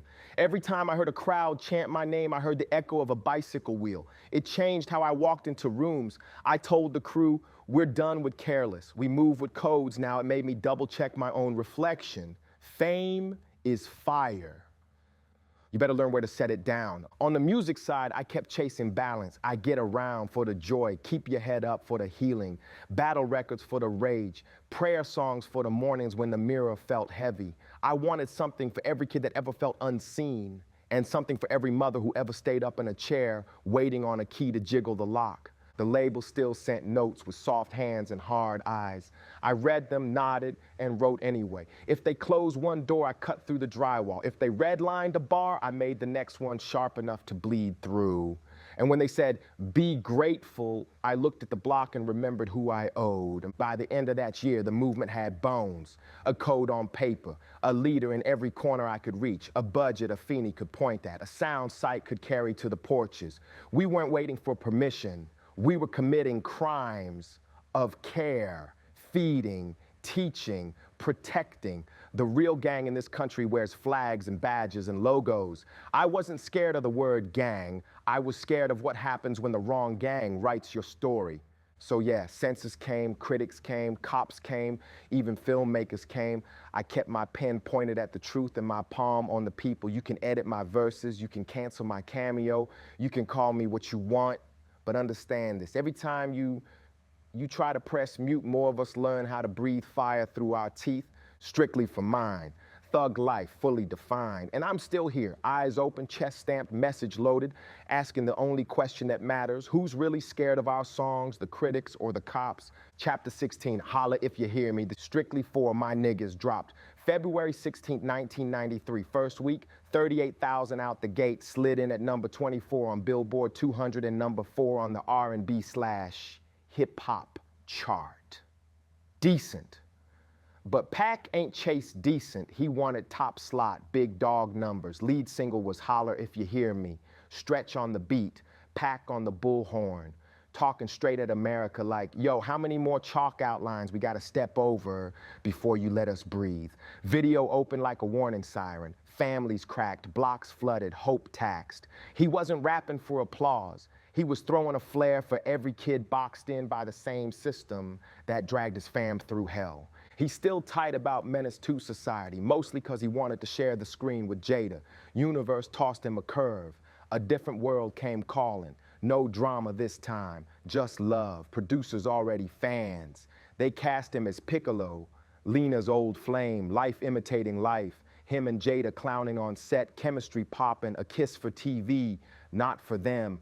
Off camera, they kept it pure. Pac said it loud, Jada's my heart. He wrote for her, about her, beyond her. One of those once-in-a-lifetime bonds. You don't explain it, you just guard it. Jada looped him to Jasmine Guy. She peeped his first steps on stage and heard an actor, not just a rapper moonlighting. He asked game, she fed him game. He hyped her music right back, telling her when he got his label tight, he put her on. That was Pass. Always building a bridge even when his own was still under construction. Meanwhile, life still lifing. March 13th in Hollywood, he and the crew headed to In Living Color. Driver trips about them up front and puffing, energy flips, hands fly. A month later in Lansing, some local rapper starts chirping about set times and Pac grabs a bat. Lawyers start tap dancing, newspapers start cooking. Win or lose, every headline took a little more skin off him. On the I Get Around video set, Shock G pulled him aside like, big bro, slow your roll. Pac just stared through the warning. I did what I came to do. Album, movie, I'm ready to burn it all if I gotta, that was the fear. He ran with the engine, red line, telling the world the tank was already empty, but he never stopped creating. Heard Indo smoke and rang up Warren G. Warren rolled to Echo Sound with a 45 and a busted Regal, hungry. They chopped it up about being left for dead, about shootouts, about sleeping on floors. 10 minutes later, Pac is scribbling, humming hooks with a blunt hanging off his lip. Definition of a thug nigga spills out like a confession. Mid-session, the room goes cold, news hits. Big Kato got murdered over some damn rims. Pac's chest caves, then he channels the pain straight into another joint. How long will they mourn me? You could hear the shake in his voice, tears with bass on them. And then Syke passed him to Johnny J. South Central heartbeat, drums like alley doors slamming. First cut together, pour out a little liquor. Another candle for the fallen. Chemistry stupid, 10 records in 3 days. Pac spent his 22nd birthday right there in the booth. Watani trying to take him to dinner, Pac waving it off. Zayn. Studio's where I'm safest. That mic was the therapist, the confessional, the church pew. He walked in heavy, walked out lighter, even if only for an hour. Strictly's first single didn't fly how he wanted, but on June 10th, the second one launched and the streets cracked open. I Get Around, pure fun, DU energy, satin on your panties folklore. 25 weeks on the charts, top 5 R&B, Pac and Shock clowning like it's summer 90 all over again. For a second, the storm clouds thinned. And while Interscope made Pac their first hip-hop bet, the label was morphing. Dr. Dre's The Chronic had already turned Death Row into a factory of smashes. Snoop was a comet. Suge noticed everything that moved. He put feelers out early. Come to the row. Pac wasn't ready to ink, but the bag was loud. He slid a song for Murder Was the Case. Got a small album's worth of money for one track they ain't even used. Suge didn't press. Just let the money talk and waited. Pac still wanted his own house. Underground Railroad turned into Out to Gouda. Emory Douglas drew a man climbing out a manhole for the logo. Pac wanted to sign the kids he'd been nurturing. Mr. the Have-A-Nots. Tom Wally told him to pump the brakes and stack his own wins first. Pac tried patience the way a shark tries being vegan, but he adjusted, said he'd prove it with Thug Life the album to match Thug Life the movement. Stress got petty and personal. Hair started falling out, alopecia, doc talk, needles, acupuncture, lasted a day. He left the clinic, punched through glass, went right back to blunts and backwoods and nicotine. Anything to quiet the buzz saw in his head. July 3rd, Indiana Black Expo. Pac grabs a mic and bleeds on it, confesses the chaos. The weight of Latasha Harlins, the names piled up on newspaper corners. He told them straight, to these folks, you a thug, no matter your suit, your diploma, your title. We ain't owning nothing, so I'm gonna call it what they already call it, thug life, and flip that into power. He asked for unity without hand-holding, by any means necessary. If love ain't moved, your anger would, but the old heat was still simmering. He ran into the Hughes brothers at a Spice One video and words turned to fists, cameras off, hands on. Later, Pac went on Yo MTV Raps and practically confessed on live TV. Half brag, half warning, all Pac.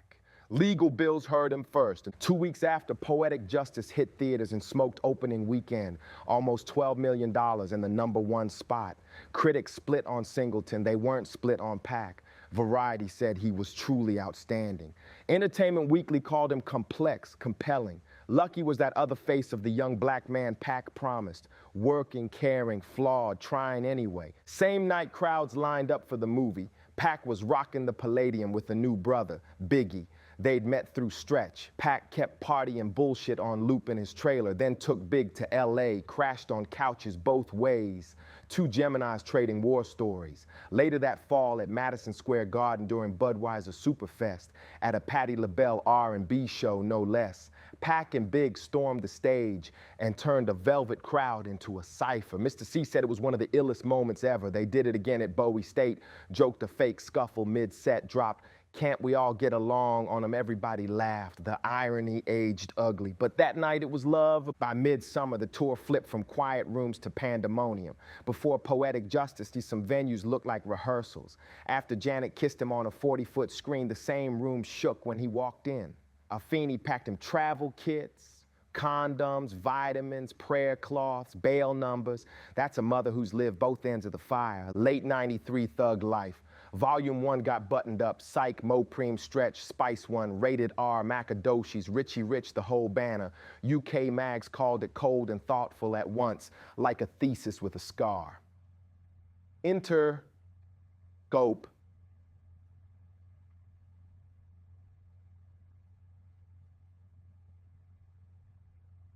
He'd been cautious at first, greenlit the JV. Out to Gouda got a lane. Pac could finally hand out contracts instead of promises. So counted, 2 years since he signed.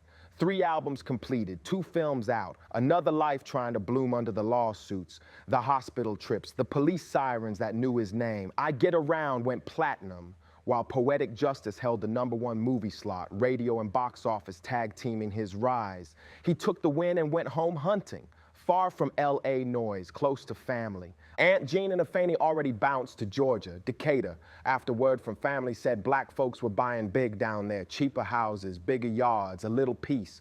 Tupac followed the map, copped a split level in Lithonia. First real family house since great-grandma's spot in North Carolina. Moving day, real movers, real boxes, no cousins carrying mattresses up 5 flights. Gene and Afeni sat on the porch grinning like the universe finally remembered their address. He named it Thug's Mansion. Before it was a song, it was intention, sanctuary vibes, a place to spend my quiet nights. Somewhere to shut the gate, kick the timberlands off, let the rage simmer instead of boil. Somewhere aunties could cook, nephews could run, and the phone could ring less. But even in the quiet, the mission got louder. Thug life wasn't a fad tee. It was a code. Don't jack elders. Don't sling by schools. No harm to kids. Stop the dumb brutality. Stand together or fall apart. He tattooed it across his stomach so nobody could make him whisper it. And he performed it on stage in interviews at rallies, like a mirror and a megaphone, the hate you give little infants. Yeah, it F's everybody. You could feel him stretching, actor to star, rapper to leader, kid to symbol, while the walls kept closing in. Some days it was joy, platinum plaques, sold out rooms, new keys in his palm. Some days it was blood on the concrete and subpoenas in the mail. Pac carried both. Didn't always carry him well, but he carried him for more than himself. So when he barked, "Holla if you hear me," it wasn't call and response for a chorus. It was a roll call, a check-in, a dare. If you know that numb feeling at 2 a.m. when sirens paint your ceiling red and blue, holler. If you ever been a chalk outlines cousin, holler. If you ever buried a friend over a car rim, holler. If you still believe we can turn a label they gave us into a flag we wave, holler. Because he wasn't just rapping to be heard, he was rapping to build a choir big enough to drown out the bullets, and brave enough to keep singing when they didn't. Chapter 17, Me Against the World, 1993. The question I wonder is after death, after my last breath, when will I finally get to rest through this oppression? Tupac Shakur, between playing a dead-eyed villain in Juice and a tender postman in Poetic Justice, Tupac had proved he could shift personas. John Singleton, his self-declared Scorsese, lined him up for higher learning. A campus drama about racism, which would cast Pac as a college student and stretch him even further. While the deal simmered, Pac attacked his 4th album, Me Against the World, determined to make something more reflective and personal, still political, but inward-looking too. Late nights at Echo Studios became routine. At 2 a.m., and with only a lone engineer still awake, producer Tony Pizarro finally got the session he'd been chasing. Their first cut was High Till I Die. Then Pac arrived with a song that would define him, Dear Mama. He tracked it in one take, his forgiveness letter and lifetime thank you to Afeni. He called her right after, rapped it down the line. She cried. He knew it was a hit. Back at Interscope, he told Tom Wally point blank, I need more beats. Wally, a rock A&R by training, had to learn fast. He tapped Randy Cohen, who brought in Danish duo Soul Shock and Carlin. Pac laughed when he learned they were white. Then remembered he'd once hauled Soul Shock's turntables as a teenage roadie on a Queen Latifah tour. In the studio, amid Hennessy, weed, and a pile of guns dutifully set beside the console, they cut old school in the title track, Me Against the World. He rounded out the sound with Shock G. Pac was a sprinter at the gunshot, 3 full takes straight through, all verses, no punches. From that burst came so many tears, a prophetic confession of dread and destiny. Equal parts, Baltimore, scars, and thug life creed, haunted by the same fatalism that colored his teenage poem about Van Gogh. My every move is a calculated step to bring me closer to embracing early death. Even as the music deepened, Hollywood cooled, higher learning wobbled under the weight of Pac's legal headlines. Another lane opened, above the rim, a Rucker Park noir where he played Birdie, a Harlem shot caller. Plus, he'd feed the soundtrack through Suge Knight's Death Row pipeline. On set, he shared a trailer with Marlon Wayans, who joked Pac had turned it into one giant blunt, then teased him, cross out the T, make it hug life. Headlines painted him as anger and violence incarnate, but there were quieter proofs of a different heart. In October, he slipped away from filming to visit 11-year-old Joshua Torres, a terminally ill fan in Maryland. They talked, cried, and held hands. Joshua died less than an hour after Pac left. Pac renamed his publishing company Joshua's Dream. He checked in on family in Atlanta between shoots, calling Aunt Gloria, Glow, to sing Enchantment's Gloria full-throated down the line. He shepherded his young proteges too, Katari, Yafu Fula, and Malcolm Greenidge. First the Thoroughheads, then, after Mutabil joined, Dramacidal. He drilled them on discipline, history, and craft, playing the father he never had. Then, a flashpoint in Atlanta. After a campus show at Clark Atlanta University, Pac drove back to his hotel in a caravan. At a red light, he saw two white men pounding a black man. He jumped out, and one of them leveled a gun and smashed Pac's window with his butt before running. Pac retrieved his own pistol, took a knee, warned everyone down, and fired. Both men were hit. Back upstairs, he queued up "Dear Mama" as if nothing had happened until the knock at the door. Police. Pac, I did it. The two men turned out to be off-duty cops, drunk with a stolen evidence locker gun. The case collapsed. The speed of his life didn't slow. His judgment frayed. In New York, modeling Birdie, he fell in with promoter Jacques Agnan, a flashy figure whose reputation screamed caution. Everyone, Watani, Man, even Mike Tyson, told Pac to leave him alone. He didn't. At Nell's, he met 19-year-old Ayanna Jackson. Accounts of what followed diverged forever. Pac said they had consensual sex that first night. Then days later, she massaged him in his room until other men entered. Stunned, he left the room and fell asleep on the couch. Jackson told police Pac stayed and that she was forced into sex acts. Pac, Agnan, and Man were arrested for weapons possession, sodomy, and sexual abuse. Pac made bail, furious and bewildered. For a man who just delivered "Keep Your Head Up," a love letter to black women, that accusation cut differently. He vowed his innocence. His family believed him. The case would stalk him for the next year. Opportunity vanished in its wake. Singleton had written Higher Learning with Pac in mind. Now it was logistically impossible. Even good news became tender. The NAACP Image Awards nominated him for Poetic Justice alongside Denzel Washington's Malcolm X. Activists C. Dolores Tucker and Dionne Warwick protested. He lost to Denzel and vented later in the studio how the room had stood for Michael Jackson but didn't want him there. He still had to face earlier trouble. After bragging on Yo MTV Raps that he'd beat up the directors of Menace II Society, prosecutors subpoenaed the tape. In February 1994, outside a courtroom shuffle, Pac baited the Hughes brothers' Nation of Islam suited security. Since when did y'all start protecting niggas from other niggas? In March, he was convicted of assault and drew 15 days in county jail, missing the above the rim premiere he'd anchored. Amid the turbulence came a lifeline. At a Puffy-hosted party in June, a young woman stopped him near the exit. Be careful who you have around you. A month later at the tunnel, he spotted her. You're the girl in the black dress and boots. Her name was Keisha. He wrote his numbers on a torn flyer, dinner in Forrest Gump the next day. He rapped Temptations across the table, admitted he couldn't believe he'd made $1 million, and confessed he didn't expect to live past 25. My big mouth is gonna get me in trouble. The ordinary rhythm with Keisha steadied him. Groceries, movies, home-cooked food. In Atlanta, he lifted her over the threshold of Thug's mansion.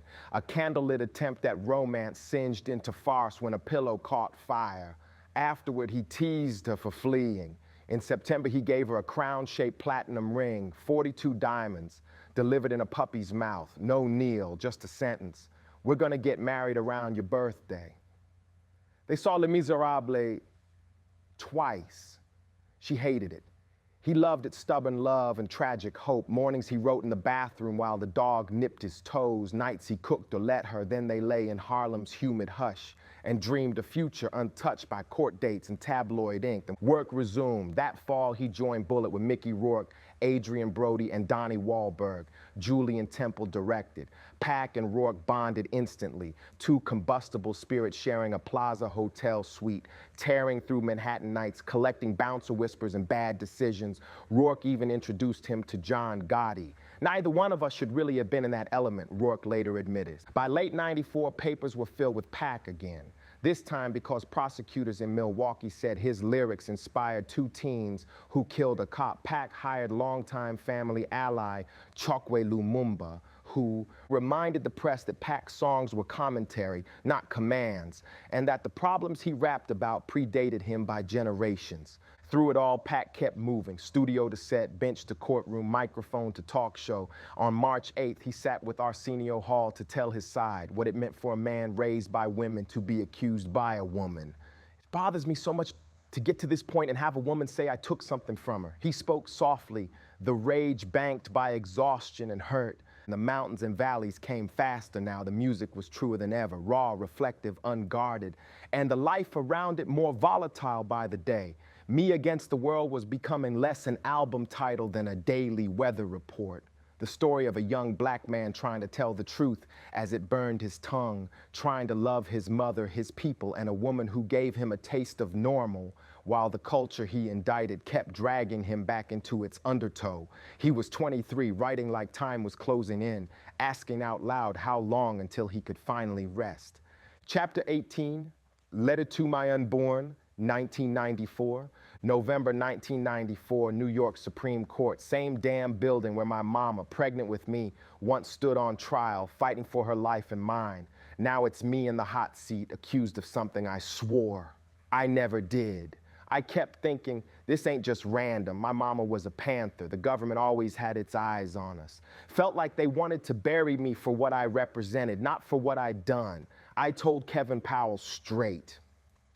Somebody setting me up because I'm Tupac Shakur. Mama was focused on freedom, just like always. She found Michael Warren, a lawyer who had defended Panthers before, a man who later helped clear the Central Park Five. Him and Iris Cruz, a sister who looked me in the eye and said she had to believe me before she took my case.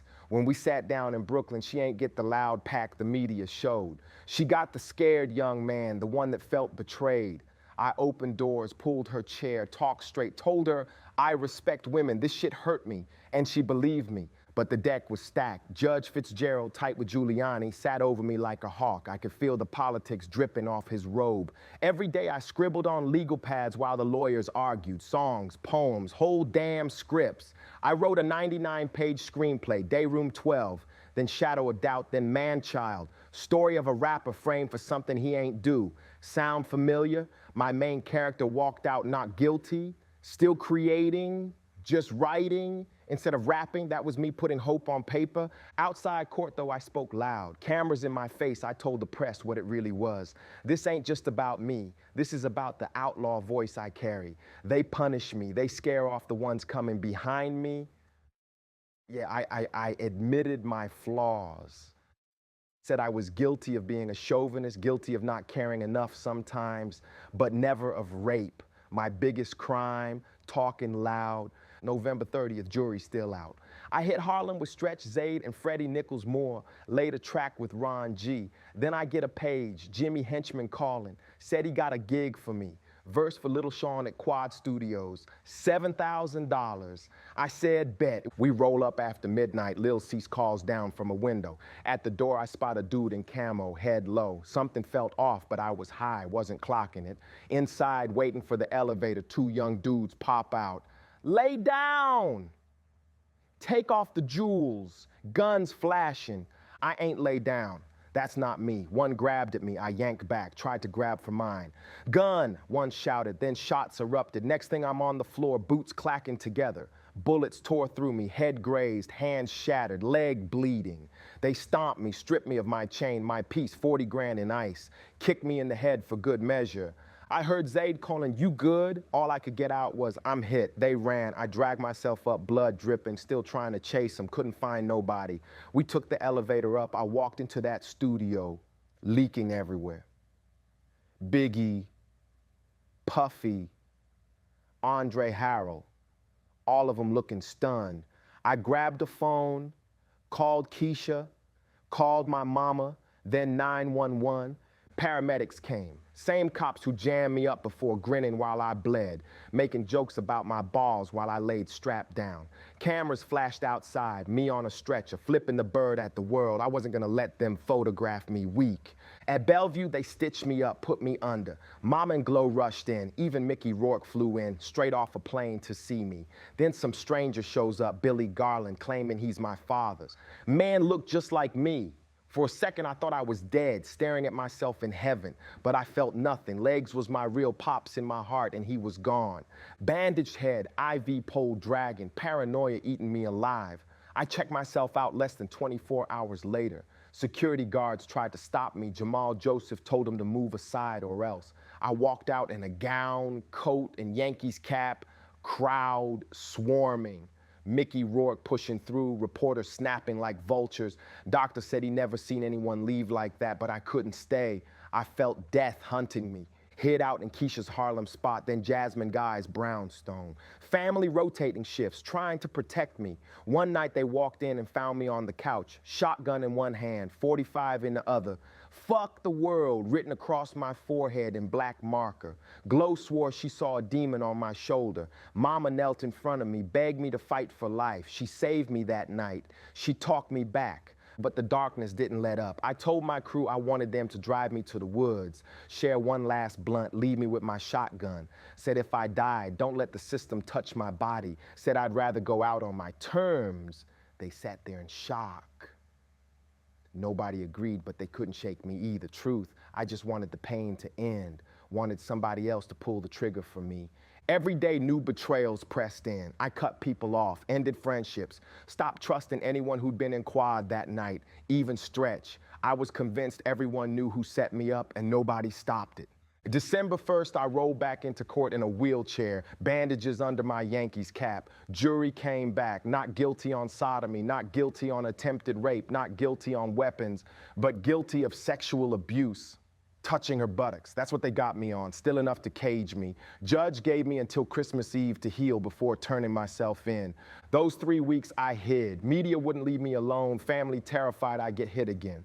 Jasmine opened her home, gave me sanctuary. Still I spiraled. Depression, paranoia, rage. 1 minute, writing, next minute staring into space. Billy Garland tried hanging around, drinking wine, smoking weed. I realized he wasn't the father I needed. Mutulu had been that for me. December 23rd, I told everyone I ain't turning myself in. Fuck it, I'll run. Iris Cruz came to my hotel. She hugged me, talked soft, convinced me to walk in. So at 2 a.m. Christmas Eve, I surrendered. Checked into Bellevue's prison ward under lock and key. They called me Bob Day. Guards at my door, stitches still fresh, IV still in my arm. This was my holiday. February 7, 1995, sentencing day, court packed with family, friends, fans. Judge asked if I had words. I stood, eyes wet, voice shaking. Apologized to Ayanna, not for what they said I did, but for the pain of going through court. Told her, one day I hope you tell the truth. I'm innocent. Spoke to Man, my co-defendant, said I never wanted to drag him into this. Then I looked at the judge. You never once looked me in the eye, never gave me Solomon's wisdom. This case, I leave it with God. Even prosecutors had tears in their eyes. Warren said later, if it was anything else, I'd have done the time proud. But not this, not sex charges. That scarred me deeper than bullets. Fitzgerald still threw the book. 1.5 to 4.5 years in the hardest state pens New York had. Warren said it should have been probation. In Cali, it would have been a misdemeanor, but they wanted to bury me. So I sat in chains, body still healing, career blazing, but soul heavy. I was 23, world against me, asking myself every day, how long can I stand? How long till the world finally breaks me or I break out? Chapter 19, it ain't easy. When that gavel hit, I already knew my life was about to change. They snatched me straight out the courtroom, threw the cuffs on, and rolled me with Man to Rikers. That ride felt like a slow funeral. All them flashing lights of New York, and I was headed to the island, the place they send you to remind you ain't shit but another number. Protective custody, that's where they put us. They said it was for my safety, but it felt like another punishment. Whole floor full of wild dudes, cats who stabbed, shanked, left blood on the yard. But I'm locked in a cage by myself, only an hour out a day, pacing like an animal. Man could at least walk around, but me, nah, they treated me like I was fragile glass and dangerous at the same time. That shit ate at me. Weeks later, they shipped me to downstate for classification. That's where they sit you down, dig through your head, your past, your case, and decide where to bury you. I should have been labeled medium security, but now they stamped me max. Maximum security. Like I was some serial killer. That was the system flex and letting me know we don't care who you are. We gonna make this harder than it gotta be. So March comes, they put me on that prison bus, heavy chains on my ankles, wrists tight, and send me all the way up to Clinton, Dannemora. That's not just a prison, it's a graveyard for souls. Son of Sam was there, mob bosses, killers that'll never breathe free air again. Cold upstate wind cutting through, big gray walls with barbed wire like it's holding hell inside. That's where they dumped me. But here's the twist. Soon as I hit the tier, the inmates showed me love, real love. Cat slid me toothpaste, a toothbrush, even a banger for protection. Pack, we got you. In 2 hours, I had more than most dudes get in weeks. That respect meant everything. But the COS, they saw my name, my face in the papers, and they made me a central monitoring case, cameras, eyes, constant surveillance. They even tried to push me into protective custody, telling me it was for my safety. I told them, hell nah, ain't no way Pac hiding like a snitch. Didn't matter though, they forced me in anyway. Meanwhile, on the outside, my people were moving mountains. Tom Wally, Steve Berman, Interscope, they plotting how to drop me against the world while I'm locked in a cage. No videos, no TV spots, no interviews, just me, a cell, and a pen.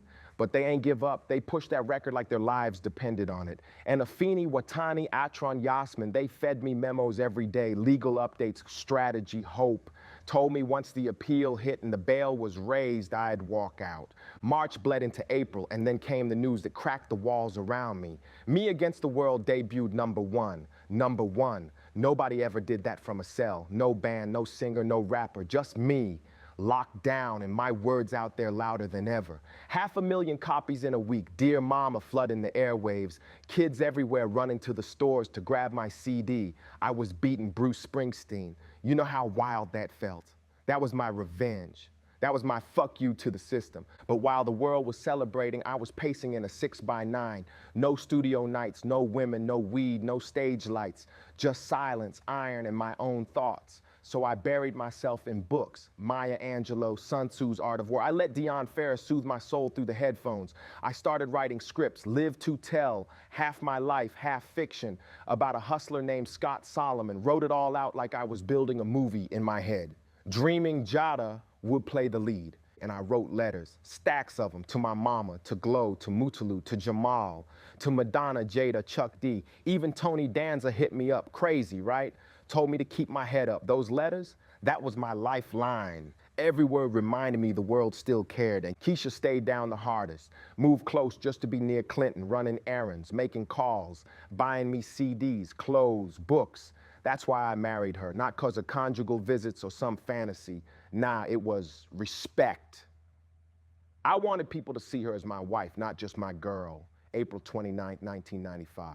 We stood in that cold-ass prison, said our vows with 2 witnesses. I cracked jokes through the ceremony, looked at her ring, smiled like a kid. Damn, I'm married. For a minute, even behind bars, there was joy. But prison's a spirit killer. Guards stayed on my neck, searching my cell when I showered, writing me up for nothing, smoking weed, giving an autograph, not keeping shit clean, petty harassment, trying to break me down. I filed complaints, wrote letters, but the humiliation kept stacking. Ended up in solitary for smoking weed. My mama called Al Sharpton, and next thing I knew, Reverend himself was sitting across from me in Clinton's cafeteria, told me to hold my head, get my GED, keep my behavior tight. We laughed about how the media painted both of us as monsters. For a moment, I felt like maybe I wasn't fighting alone. Still, the question haunted me every night. Who shot me? Quad Studios, November, it replayed in my mind on loop. I ain't want to believe Big had anything to do with it, but deep down, I knew he knew something. Then he drops, who shot you? Right after I'm bleeding on a hospital stretcher. Come on, you can deny it all you want, but timing don't lie.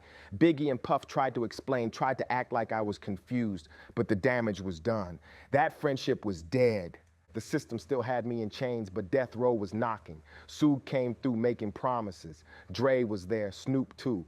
They had the West Coast on fire, platinum after platinum. Part of me wanted in. Atron and Watani warned me not to. Told me I was already winning, didn't need to tie myself to Suga's world, but I felt cornered. Dre was the best producer alive, and to work with him, I needed death row. September 16, 1995, I signed, 3-album deal, $1 million advance, money for a car, expenses, legal fees, a house for my mama in Sequiwa.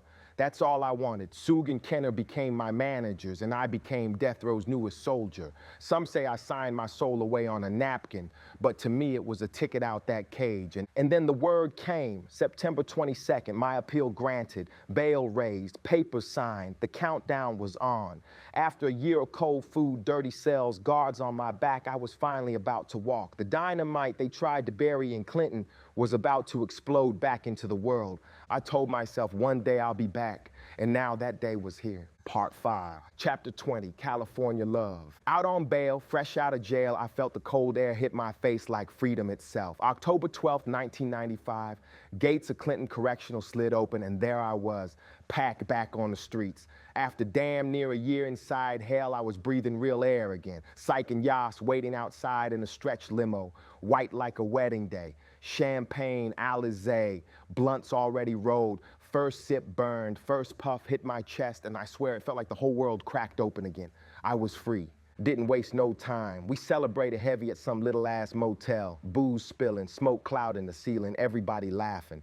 My body wasn't even used to it no more, but I ain't care. 1 year gone, and I was catching up in one night. From there, limo took us to a tiny-ass airport where Suga had a private jet waiting. Straight Death Row style, private security deep like the CIA.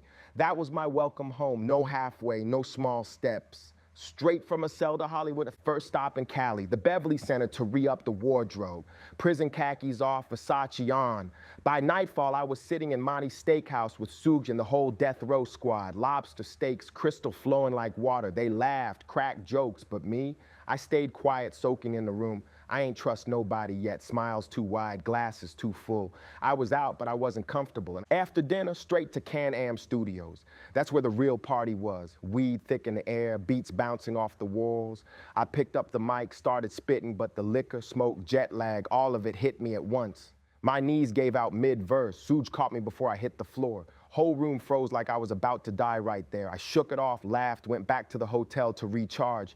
But deep down I knew this wasn't just fun no more, this was survival. Next day, Papa G had the press lined up. MTV, BET, magazines, newspapers, everybody wanting Pac's first words out of prison. But I wasn't about to waste time talking. I had songs to make, let the music talk for me. I lived in that studio, bouncing room to room, working with Johnny J, Daz, whoever had beats ready. First beat Johnny played, I said, fuck it, let's call this one All Eyes on Me. Wrote a whole verse in minutes, passed a line to Syke, then cut the record like we've been waiting forever. 4 days in Cali, I already had 13 tracks done. Ambitions as a Rita. I Ain't Mad at Cha, Scandalouse. 2 of America's Most Wanted. Me and Snoop locked in, both with cases on our backs, both hunted by the system. That bond was real. Like 2 wolves standing back to back in a circle of hunters. Even DJ Quick said he never seen nobody work like me. I wasn't partying, I wasn't sleeping, I was recording like I knew time was running out. But it wasn't just music. Cali brought me face to face with ghosts. First week out, I bumped into Faith Evans, Biggie's wife, outside the club. Next day, she and Can-Am laying vocals for Wonder Why They Call You Bitch. Whole world flipped upside down in that moment. Big was once my brother, now he was my target. And here I was sitting with his wife in my studio. That's how twisted shit had become. I poured my rage into records. Hit 'em Up was brewing in my head since Clinton. Big dropped Who Shot Ya while I was still bleeding in the hospital, and I couldn't let that slide. Everybody calling it just rap beef, but nah, this was life or death. Media kept hyping it up, Source and Vibe putting fuel on the fire, but my verses were straight war. I didn't just come for Big, I came for the whole bad boy camp, Mobb Deep, Nas, anybody who looked like they stood on the other side. That's how raw the wound was. While the world called it East Coast versus West Coast, I called it betrayal. I ain't start no war, I answered one, but I took it further, yeah, too far maybe. Still, that track shook the game. Changed how beef records would sound forever. From that moment, diss tracks weren't jokes no more. They were weapons. Death Row fed the fire too. Sooj made sure I stayed happy. Every request answered. Envelopes full of cash, cars, a house for a Feeney down in Georgia. Whatever I needed, it appeared. That's how Soog played. Keep Pac loyal. Keep Pac dangerous. But I wasn't blind. I knew this wasn't forever. Death Row was a chapter, not my whole story. That's why I started building Euthanasia, my own empire. Drew the logo myself, a black angel, teardrop on his face, machine gun with piano keys for bullets, Machiavelli rising. And then came Dre, first time in the booth with him. I told him straight, Dre, you don't know how long I've been waiting for this. He pressed play. Bass shook the room. I grabbed a pen. 30 minutes later, I was screaming into the mic, California Love. That record, man, that wasn't just a song. That was a flag, a statement. Cali was mine now. Tupac Shakur and Dr. Dre side by side, turning the whole coast into a celebration. MTV ran the video non-stop. Me in Mad Max armor, Dre riding shotgun, Chris Tucker clowning, whole world watching. And just like that, Pac was reborn. But freedom didn't quiet my paranoia. I tattooed trust nobody on my arm, and I meant that shit. Prison taught me love don't outweigh fear. My own people set me up, robbed me, left me bleeding. I wasn't about to let that happen again. Friends became outlaws, Castro, Gaddafi, EDI, Napoleon, Fatal Storm, names pulled from history's villains, because that's how America saw us anyway. Together we were soldiers, a family forged in fire. By February 1996, All Eyes on Me dropped. Double album, 27 tracks, the biggest statement of my life. Day before release, I was pacing my condo in nothing but boxers, nervous as hell. Afraid fans wouldn't accept me no more. Next day, platinum in a week. By April, 5 million sold. Diamond status waiting down the road. I called my people, laughed, said, I just went platinum sitting on this couch. For once I wasn't broke. I wasn't begging labels for advances or stressing how to pay rent. My mama had a house, my sister safe, outlaws fed. I had Versace suits for the Grammys, cars parked out front, women, weed, everything. Even Road Sunset in a black rose, blunt in hand, music blasting, just to feel untouchable for a minute. Karen Lee pulled up beside me, looking at me like I was crazy. Pac, you ain't free yet, she said. She wasn't wrong, but I wasn't about to let anyone steal my joy. Still, all the success, the Grammys, the parties, it couldn't drown the anger, couldn't wash away the paranoia, couldn't erase the fact that bullets already tried to end me once.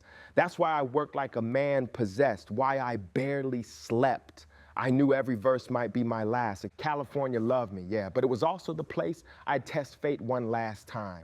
Chapter 21, in the event of my demise, I always said if my heart stopped beating, let it be for something real, a principle, a cause I lived and died for, not just some empty flex. At that point in my life, I was seeing a future I'd never seen before. I wasn't just grinding to pay past due bills anymore. I was dreaming bigger, movies, records, companies with my name on the front door. For the first time, I felt like maybe the storm was behind me. And then there was Kadada, first time we crossed paths. I had to eat my own words. I've been reckless, running my mouth in an interview about interracial couples and even came for her pops, Quincy. Dumb, young anger. When I realized I was standing in front of one of Quincy's daughters, I had to apologize straight up, not once, not twice, but over and over. To her father. Luckily, she saw through the bullshit, forgave me, and let me prove eyes. And I was more than my past words. With her, I found peace I ain't think was possible. Her brother QD3 slid me a beat tape under my door, and I called back the same night. Let's get it, I told him. We built tracks like Teardrops and Closed Caskets, To Live and Die in LA, and Letter to the President. My pen was still fueled by anger and pain, but it was also shaped by vision now. I moved into that Calabasas spot, marble floors, pool out back, 6 bedrooms. But a house don't mean shit if it's empty. I filled it with family, Jamala frying chicken in the kitchen, outlaws camped out on couches, scribbling rhymes, kids running around leaving juice stains on white carpet. I loved it, laughter, noise, voices greeting me when I walked in. That was home. On my 25th birthday, the family pulled up with cake and plans. I ain't care. Bulls versus Sonics. Jordan was going for the ring. My TV broke. My phone rang off the hook. Label wanted me at a photo shoot. I cursed through shit. Wanted to stay home, but I went. That's who I was. Mad at the world, but still showing up. Later, they brought the cake to the studio. Tried to sing to me between takes. I stuffed a couple wings down and ran back into the booth. That's how bad I was obsessed. Even love had to wait for the mission. Then Italy, Versace invited me to walk his runway in Milan. Imagine that, a black rapper from Baltimore School of the Arts on a high fashion catwalk in Europe. I killed it. Me and Kadada hit the clubs, lived like royalty. Fashion, rap, film, I was making inroads everywhere, but I still knew my responsibility. I started planning One Nation, East and West Coast artists together on one album. I wanted to end that media-built war. Called up Greg Nice, Buckshot, Easy Mo B, Raekwon, Outkast, Bone. My crib turned into a damn hotel for artists. I told MTV, it's just two rappers beefing, not whole coasts, but the headlines never printed peace. Didn't matter. I was gonna make it happen anyway. I was on a roll, new albums, gang related with Jim Belushi, $1 million checks, euthanasia in motion, 24/7 production company rolling, scripts on the table, live to tell, man-child, even a Nat Turner film. Restaurants, clothing lines with Kadada, a youth softball league, cookbooks for charity, cartoons, radio shows. I was playing chess with the whole culture, not just dropping bars. But even while I was building, I craved normal shit. News always on in the background. Nights on the black leather couch watching BET. Kids crawling over me, me joking like, y'all better get a job to pay for these carpet stains. I wanted that noise. I wanted family. Then New York, MTV Awards, 1996. Tension thick, front row mouths talking slick. Outside, me and Nas stood face to face, crews behind us ready to spark it off. But respect cut through. We chopped it up like men. I admitted I dissed him on records, told him I'd pull the tracks. He said we were brothers, and he was right. That night, walking through Manhattan, I handed out hundreds to the homeless, felt New York love again. Back in Cali, Tyson called, needed a ring entrance anthem. I walked into the studio 20 minutes later, Let's Get It On was done. That quick, that fire. Then Suge pushed me to Vegas for the fight. I was tired. Told Jamal I ain't wanna go. Imani cried, begged to come. I promised her a cheeseburger instead. I didn't know I was promising her my last words. Vegas, September 7th. Tyson wins in 109 seconds. My song blasts through the arena. I hug Mike, laugh in front of cameras, proud of my brother. Then Trey points out Orlando Anderson, the Crip who snatched his chain. Rage took over. I rushed him. We all did. Security broke it up, but I already knew the path was set.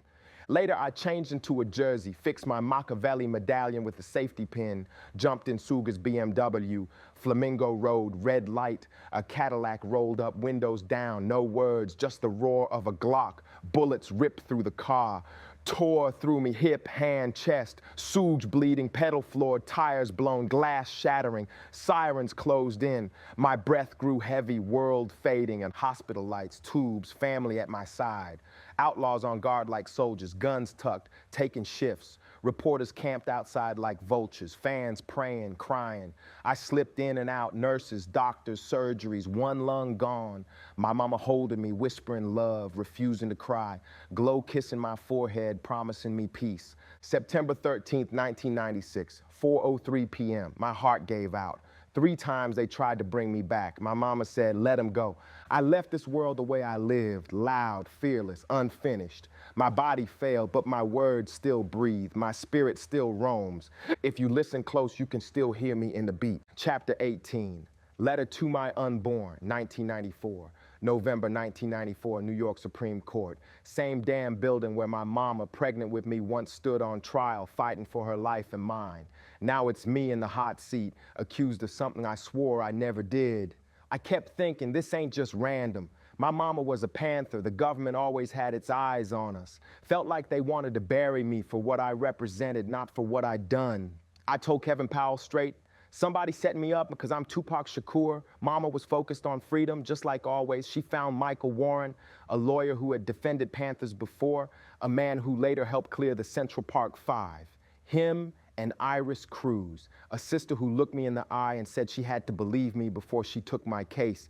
When we sat down in Brooklyn, she ain't get the loud pack the media showed. She got the scared young man, the one that felt betrayed. I opened doors, pulled her chair, talked straight, told her I respect women, this shit hurt me, and she believed me, but the deck was stacked. Judge Fitzgerald, tight with Giuliani, sat over me like a hawk. I could feel the politics dripping off his robe. Every day I scribbled on legal pads while the lawyers argued. Songs, poems, whole damn scripts. I wrote a 99-page screenplay, Day Room 12. then shadow of doubt, then man-child. Story of a rapper framed for something he ain't do. Sound familiar? My main character walked out not guilty, still creating, just writing instead of rapping. That was me putting hope on paper. Outside court, though, I spoke loud. Cameras in my face, I told the press what it really was. This ain't just about me. This is about the outlaw voice I carry. They punish me. They scare off the ones coming behind me. Yeah, I admitted my flaws, said I was guilty of being a chauvinist, guilty of not caring enough sometimes, but never of rape. My biggest crime, talking loud. November 30th, jury still out. I hit Harlem with Stretch, Zayd, and Freddie Nichols Moore, laid a track with Ron G. Then I get a page, Jimmy Henchman calling, said he got a gig for me, verse for Little Sean at Quad Studios, $7,000. I said, bet. We roll up after midnight, Lil Cease calls down from a window. At the door, I spot a dude in camo, head low. Something felt off, but I was high, wasn't clocking it. Inside, waiting for the elevator, two young dudes pop out, lay down, take off the jewels. Guns flashing, I ain't laid down, that's not me. One grabbed at me, I yanked back, tried to grab for mine. Gun, one shouted, then shots erupted. Next thing I'm on the floor, boots clacking together, bullets tore through me. Head grazed, my hand shattered, leg bleeding. They stomped me, stripped me of my chain, my piece, 40 grand in ice, kicked me in the head for good measure. I heard Zayd calling, you good? All I could get out was, I'm hit. They ran. I dragged myself up, blood dripping, still trying to chase them, couldn't find nobody. We took the elevator up. I walked into that studio, leaking everywhere. Biggie, Puffy, Andre Harrell, all of them looking stunned. I grabbed a phone, called Keisha, called my mama, then 911. Paramedics came. Same cops who jammed me up before, grinning while I bled, making jokes about my balls while I laid strapped down. Cameras flashed outside. Me on a stretcher, flipping the bird at the world. I wasn't gonna let them photograph me weak. At Bellevue, they stitched me up, put me under. Mom and Glow rushed in. Even Mickey Rourke flew in straight off a plane to see me. Then some stranger shows up. Billy Garland, claiming he's my father. Man looked just like me. For a second, I thought I was dead, staring at myself in heaven, but I felt nothing. Legs was my real pops in my heart, and he was gone. Bandaged head, IV pole dragging, paranoia eating me alive. I checked myself out less than 24 hours later. Security guards tried to stop me. Jamal Joseph told them to move aside or else. I walked out in a gown, coat, and Yankees cap, crowd swarming. Mickey Rourke pushing through, reporters snapping like vultures. Doctor said he never seen anyone leave like that, but I couldn't stay. I felt death hunting me. Hid out in Keisha's Harlem spot, then Jasmine Guy's brownstone. Family rotating shifts, trying to protect me. One night they walked in and found me on the couch, shotgun in one hand, 45 in the other. Fuck the world written across my forehead in black marker. Glow swore she saw a demon on my shoulder. Mama knelt in front of me, begged me to fight for life. She saved me that night. She talked me back, but the darkness didn't let up. I told my crew I wanted them to drive me to the woods, share one last blunt, leave me with my shotgun. Said if I died, don't let the system touch my body. Said I'd rather go out on my terms. They sat there in shock. Nobody agreed, but they couldn't shake me either. Truth? I just wanted the pain to end. Wanted somebody else to pull the trigger for me. Every day, new betrayals pressed in. I cut people off, ended friendships, stopped trusting anyone who had been in quad that night. Even Stretch. I was convinced everyone knew who set me up and nobody stopped it. December 1st, I rolled back into court in a wheelchair, bandages under my Yankees cap. Jury came back. Not guilty on sodomy, not guilty on attempted rape, not guilty on weapons, but guilty of sexual abuse. Touching her buttocks. That's what they got me on, still enough to cage me. Judge gave me until Christmas Eve to heal before turning myself in. Those 3 weeks, I hid. Media wouldn't leave me alone. Family terrified I'd get hit again. Jasmine opened her home, gave me sanctuary. Still, I spiraled. Depression, paranoia, rage. 1 minute writing, next minute staring into space. Billy Garland tried hanging around, drinking wine, smoking weed. I realized he wasn't the father I needed. Mutulu had been that for me. December 23rd, I told everyone, I ain't turning myself in. Fuck it, I'll run. Iris Cruz, Came to my hotel. She hugged me, talked soft, convinced me to walk in. So at 2 a.m. Christmas Eve, I surrendered. Checked into Bellevue's prison ward under lock and key. They called me Bob Day. Guards at my door. Stitches still fresh. IV still in my arm. This was my holiday. February 7th, 1995. Sentencing day. Court packed with family, friends, fans. Judge asked if I had words. I stood, eyes wet, voice shaking. Apologized to Ayanna, not for what they said I did, but for the pain of going through court. Told her, one day I hope you tell the truth. I'm innocent. Spoke to Man, my co-defendant, said I never wanted to drag him into this. Then I looked at the judge. You never once looked me in the eye, never gave me Solomon's wisdom. This case, I leave it with God. Even prosecutors had tears in their eyes. Warren said later, if it was anything else, I'd have done the time proud. But not this, not sex charges. That scarred me deeper than bullets. Fitzgerald still threw the book. 1.5 to 4.5 years in the hardest state pens New York had. Warren said it should have been probation. In Cali, it would have been a misdemeanor, but they wanted to bury me. So I sat in chains, body still healing, career blazing, but soul heavy. I was 23, world against me, asking myself every day, how long can I stand? How long till the world finally breaks me or I break out? Chapter 19. It ain't easy. When that gavel hit, I already knew my life was about to change. They snatched me straight out the courtroom, threw the cuffs on, and rolled me with Man to Rikers. That ride felt like a slow funeral. All them flashing lights in New York, and I was headed to the island, the place they send you to remind you you ain't shit, but another number. Protective custody. That's where they put us. They said it was for my safety, but it felt like another punishment. Whole floor full of wild dudes, cats who stabbed, shanked, left blood on the yard. But I'm locked in a cage by myself, only an hour out a day, pacing like an animal. And Man could at least walk around, but me, nah, they treated me like I was fragile glass and dangerous at the same time. That shit ate at me. Weeks later, they shipped me to downstate for classification. That's where they sit you down, dig through your head, your past, your case, and decide where to bury you. I should have been labeled medium security, but nah, they stamped me maximum security, like I was some serial killer. That was the system flexing, letting me know we don't care who you are. We gonna make this harder than it gotta be. So March comes, they put me on that prison bus, heavy chains on my ankles, wrists tight, and send me all the way up to Clinton, Dannemora. That's not just a prison, it's a graveyard for souls. Son of Sam was there, mob bosses, killers that'll never breathe free air again. Cold upstate wind cutting through big gray walls with barbed wire, like it's holding hell inside. That's where they dumped me. But here's the twist. Soon as I hit the tier, the inmates showed me love. Real love. Cats slid me toothpaste, a toothbrush, even a banger for protection. Pack, we got you. In 2 hours, I had more than most dudes get in weeks. That respect meant everything, but the COS, they saw my name, my face in the papers, and they made me a central monitoring case. Cameras, eyes, constant surveillance. They even tried to push me into protective custody, telling me it was for my safety. I told them, hell nah, ain't no way Pac hiding like a snitch. Didn't matter though, they forced me in anyway.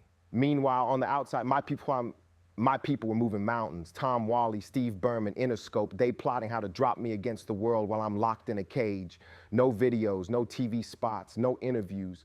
Just me, cell, and a pen. But they ain't give up. They pushed that record like their lives depended on it. And Afeni, Watani, Atron, Yasmin, they fed me memos every day. Legal updates, strategy, hope.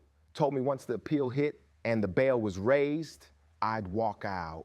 March bled into April, and then came the news that cracked the walls around me. Me Against the World debuted number one. Nobody ever did that from a cell. No band, no singer, no rapper. Just me locked down and my words out there louder than ever. 500,000 copies in a week. Dear Mama, flooding the airwaves. Kids everywhere running to the stores to grab my CD. I was beating Bruce Springsteen. You know how wild that felt. That was my revenge. That was my fuck you to the system. But while the world was celebrating, I was pacing in a 6x9. No studio nights, no women, no weed, no stage lights. Just silence, iron, and my own thoughts. So I buried myself in books. Maya Angelou, Sun Tzu's Art of War. I let Dion Ferris soothe my soul through the headphones. I started writing scripts, live to tell, half my life, half fiction, about a hustler named Scott Solomon. Wrote it all out like I was building a movie in my head, dreaming Jada would play the lead. And I wrote letters, stacks of them, to my mama, to Glow, to Mutulu, to Jamal, to Madonna, Jada, Chuck D, even Tony Danza hit me up. Crazy, right? Told me to keep my head up. Those letters, that was my lifeline. Every word reminded me the world still cared. Keisha stayed down the hardest. Moved close just to be near Clinton, running errands, making calls, buying me CDs, clothes, books. That's why I married her. Not because of conjugal visits or some fantasy. Nah, it was respect. I wanted people to see her as my wife, not just my girl. April 29th, 1995. We stood in that cold ass prison, said our vows with 2 witnesses. I cracked jokes through the ceremony, looked at her ring, smiled like a kid. Damn, I'm married. For a minute, even behind bars, there was joy, but prison's a spirit killer. Guards stayed on my neck, searching my cell when I showered, writing me up for nothing, smoking weed, giving an autograph, not keeping shit clean, petty harassment, trying to break me down. I filed complaints, wrote letters, but the humiliation kept stacking. Ended up in solitary for smoking weed. My mama called Al Sharpton, and next thing I knew, Reverend himself was sitting across from me in Clinton's cafeteria, told me to hold my head, get my GED, keep my behavior tight. We laughed about how the media painted both of us as monsters. For a moment, I felt like maybe I wasn't fighting alone. Still, the question haunted me every night. Who shot me? Quad Studios, November. It replayed in my mind on loop. I ain't want to believe Big had anything to do with it, but deep down I knew he knew something. Then he drops, "Who shot you?" right after I'm bleeding on a hospital stretcher. Come on. You can deny it all you want, but timing don't lie. Biggie and Puff tried to explain, tried to act like I was confused, but the damage was done. That friendship was dead. The system still had me in chains, but death row was knocking. Suji came through making promises. Dre was there, Snoop too. They had the West Coast on fire, platinum after platinum. Part of me wanted in. Atron and Watani warned me not to. Told me I was already winning, didn't need to tie myself to Suga's world, but I felt cornered. Dre was the best producer alive, and to work with him, I needed death row. September 16th, 1995. I signed 3-album deal, $1 million advance, money for a car, expenses, legal fees, a house for my mama in Sekiwa. That's all I wanted. Soog and Kenner became my managers, and I became Death Row's newest soldier. Some say I signed my soul away on a napkin, but to me, it was a ticket out that cage. And then the word came, September 22nd, my appeal granted, bail raised, papers signed, the countdown was on. After a year of cold food, dirty cells, guards on my back, I was finally about to walk. The dynamite they tried to bury in Clinton was about to explode back into the world. I told myself one day I'll be back, and now that day was here.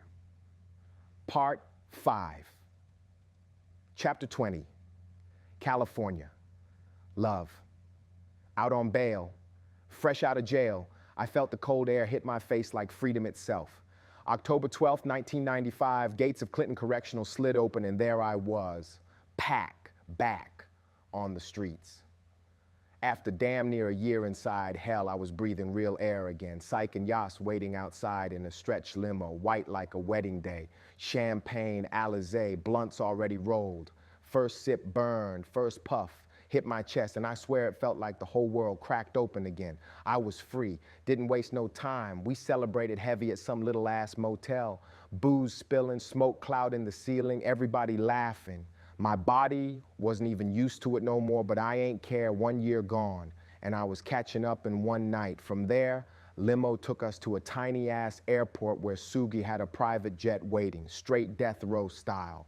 Private security deep like the CIA. That was my welcome home. No halfway, no small steps. Straight from a cell to Hollywood. First stop in Cali, the Beverly Center to re-up the wardrobe. Prison khakis off, Versace on. By nightfall, I was sitting in Monty's Steakhouse with Suge and the whole death row squad. Lobster steaks, crystal flowing like water. They laughed, cracked jokes, but me, I stayed quiet, soaking in the room. I ain't trust nobody yet. Smiles too wide, glasses too full.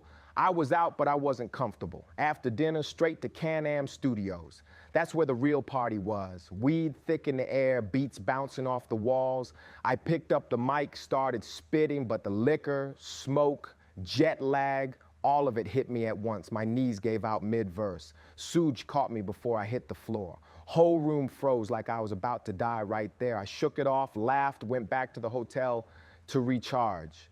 But deep down, I knew this wasn't just fun no more. This was survival. Next day, Papa G had the press lined up, MTV, BET, magazines, newspapers, everybody wanting Pac's first words out of prison. But I wasn't about to waste time talking. I had songs to make. Let the music talk for me. I lived in that studio, bouncing room to room, working with Johnny J, Daz, whoever had beats ready. First beat Johnny played, I said, fuck it, let's call this one All Eyes on Me. Wrote a whole verse in minutes, passed the line to Psych, then cut the record like we've been waiting forever. 4 days in Cali, I already had 13 tracks done. Ambition's Oz a Redar. I Ain't Mad at Cha. Scandalouse. 2 of America's Most Wanted. Me and Snoop locked in, both with cases on our backs, both hunted by the system. That bond was real, like 2 wolves standing back to back in a circle of hunters. Even DJ Quick said he never seen nobody work like me. I wasn't partying, I wasn't sleeping, I was recording like I knew time was running out. But it wasn't just music. Cali brought me face to face with ghosts. First week out, I bumped into Faith Evans, Biggie's wife, outside the club. Next day, she and Can-Am laying vocals for Wonder Why They Call You Bitch. Whole world flipped upside down in that moment. Big was once my brother, now he was my target. And here I was sitting with his wife in my studio. That's how twisted shit had become. I poured my rage into records. Hit 'em Up was brewing in my head since Clinton. Big dropped Who Shot You while I was still bleeding in the hospital, and I couldn't let that slide. Everybody calling it just rap beef, but nah, this was life or death. Media kept hyping it up, Source and Vibe putting fuel on the fire, but my verses were straight war. I didn't just come for Big. I came for the whole bad boy camp, Mob Deep, Nas, anybody who looked like they stood on the other side. That's how raw the wound was. While the world called it East Coast versus West Coast, I called it betrayal. I ain't starting no war, I answered one, but I took it further, yeah, too far maybe. Still, that track shook the game, changed how beef records would sound forever. From that moment, diss tracks weren't jokes no more, they were weapons. Death Row fed the fire too. Suge made sure I stayed happy, every request answered. Envelopes full of cash, cars, a house for a Feeny down in Georgia. Whatever I needed, it appeared. That's how Suge played. Keep Pac loyal, keep Pac dangerous. But I wasn't blind. I knew this wasn't forever. Death Row was a chapter, not my whole story. That's why I started building Euthanasia, my own empire. Drew the logo myself, a black angel, teardrop on his face, machine gun with piano keys for bullets, Machiavelli rising. And then came Dre, first time in the booth with him. I told him straight, Dre, you don't know how long I've been waiting for this. He pressed play, bass shook the room. I grabbed a pen. 30 minutes later, I was screaming into the mic, California, love. That record, man, that wasn't just a song, that was a flag, a statement. Cali was mine now. Tupac Shakur and Dr. Dre side by side, turning the whole coast into a celebration. MTV ran the video nonstop. Me and Mad Max Armor, Dre riding shotgun, Chris Tucker clowning, whole world watching. And just like that, Pac was reborn, but freedom didn't quiet my paranoia. I tattooed trust nobody on my arm, and I meant that shit. Prison taught me love don't outweigh fear. My own people set me up, robbed me, left me bleeding. I wasn't about to let that happen again. Friends became outlaws, Castro, Gaddafi, EDIs, Napoleon, Fatal, Storm, names pulled from history's villains, because that's how America saw us anyway. Together we were soldiers, a family forged in fire. By February 1996, All Eyes on Me dropped. Double album, 27 tracks, the biggest statement of my life. Day before release, I was pacing my condo in nothing but boxers, nervous as hell, afraid fans wouldn't accept me no more. Next day, platinum in a week. By April, 5 million sold, diamond status waiting down the road. I called my people, laughed, said, I just went platinum sitting on this couch. For once, I wasn't broke. I wasn't begging labels for advances or stressing how to pay rent. My mama had a house, my sister safe, outlaws fed. I had Versace suits for the Grammys, cars parked out front, women, weed, everything. Even rode Sunset in a black Rolls, blunt in hand, music blasting, just to feel untouchable for a minute. Karen Lee pulled up beside me, looking at me like I was crazy. Pac, you ain't free yet? She said. She wasn't wrong, but I wasn't about to let anyone steal my joy. Still, all the success, the Grammys, the parties, it couldn't drown the anger, couldn't wash away the paranoia, couldn't erase the fact that bullets already tried to end me once. That's why I worked like a man possessed, why I barely slept. I knew every verse might be my last. California loved me, yeah, but it was also the place I'd test fate one last time. Chapter 21. In the event of my demise, I always said, if my heart stopped beating, let it be for something real, a principle, a cause I lived and died for, not just some empty flex. At that point in my life, I was seeing a future I'd never seen before. I wasn't just grinding to pay past due bills anymore. I was dreaming bigger, movies, records, companies with my name on the front door. For the first time, I felt like maybe the storm was behind me. And then there was Kidada. First time we crossed paths, I had to eat my own words. I've been reckless, running my mouth in an interview about interracial couples, and even came for her pops, Quincy. Dumb, young anger. When I realized I was standing in front of one of Quincy's daughters, I had to apologize straight up, not once, not twice, but over and over, to her father. Luckily, she saw through the bullshit, forgave me, and let me prove I was more than my past words. With her, I found peace I ain't think was possible. Her brother QD3 slid me a beat tape under my door, and I called back the same night. Let's get it. I told him. We built tracks like Teardrops and Closed Caskets, To Live and Die in LA, and Letter to the President. My pen was still fueled by anger and pain, but it was also shaped by vision now. I moved into that Calabasas spot. Marble floors, pool out back, 6 bedrooms. But a house don't mean shit if it's empty. I filled it with family. Jamala frying chicken in the kitchen. Outlaws camped out on couches scribbling rhymes.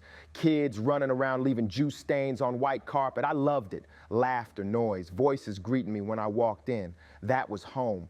On my 25th birthday, the family pulled up with cake and plans. I ain't care. Bulls versus Sonics. Jordan was going for the ring. My TV broke. My phone rang off the hook. Label wanted me at a photo shoot. I cursed, threw shit, wanted to stay home, but I went. That's who I was, mad at the world, but still showing up. Later, they brought the cake to the studio, tried to sing to me between takes. I stuffed a couple wings down and ran back into the booth. That's how bad I was obsessed. Even love had to wait for the mission. Then Italy.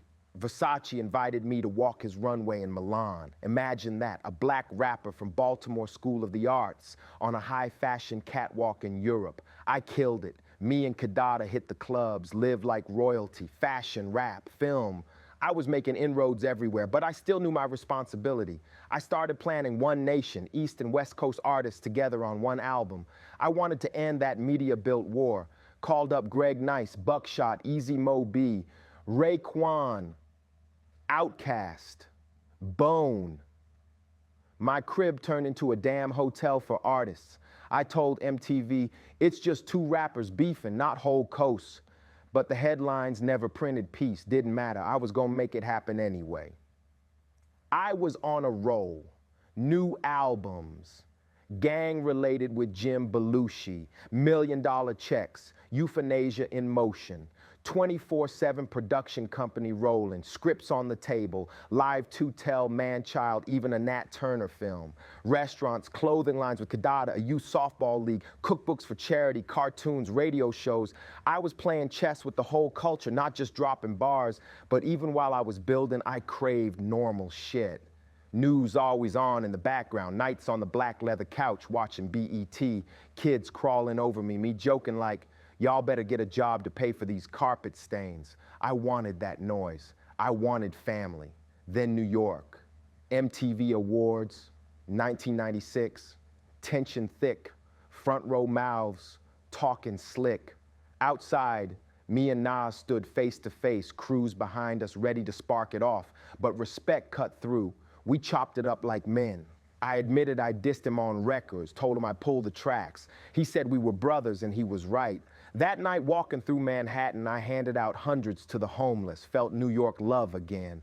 Back in Cali, Tyson called, needed a ring entrance anthem. I walked into the studio 20 minutes later. Let's Get It On was done. That quick, that fire. Then Suge pushed me to Vegas for the fight. I was tired. Told Jamala I ain't want to go. Imani cried, begged to come.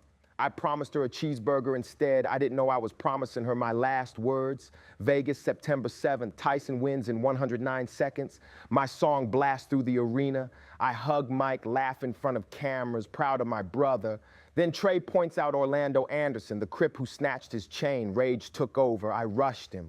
We all did. Security broke it up, but I already knew the path was set. Later, I changed into a jersey, fixed my Machiavelli medallion with a safety pin, jumped in Suge's BMW, Flamingo Road, red light, a Cadillac rolled up, windows down, no words, just the roar of a Glock. Bullets ripped through the car, tore through me, hip, hand, chest. Suge bleeding, pedal floored, tires blown, glass shattering, sirens closed in. My breath grew heavy, world fading, hospital lights, tubes, family at my side, outlaws on guard like soldiers, guns tucked, taking shifts, reporters camped outside like vultures, fans praying, crying. I slipped in and out, nurses, doctors, surgeries, one lung gone. My mama holding me, whispering love, refusing to cry. Glow kissing my forehead, promising me peace. September 13th, 1996, 4:03 p.m. My heart gave out. 3 times they tried to bring me back. My mama said, let him go. I left this world the way I lived, loud, fearless, unfinished. My body failed, but my words still breathe. My spirit still roams. If you listen close, you can still hear me in the beat. That was the story of Tupac Shakur, a life of pain, passion, and legacy that will never fade. If you made it this far, thank you for listening and keeping his memory alive. Don't forget to hit that like button, drop a comment with your thoughts, and subscribe to the channel for more powerful stories like this. Share this video with anyone who needs to hear Pac's truth. Respect, and until next time, keep the spirit alive.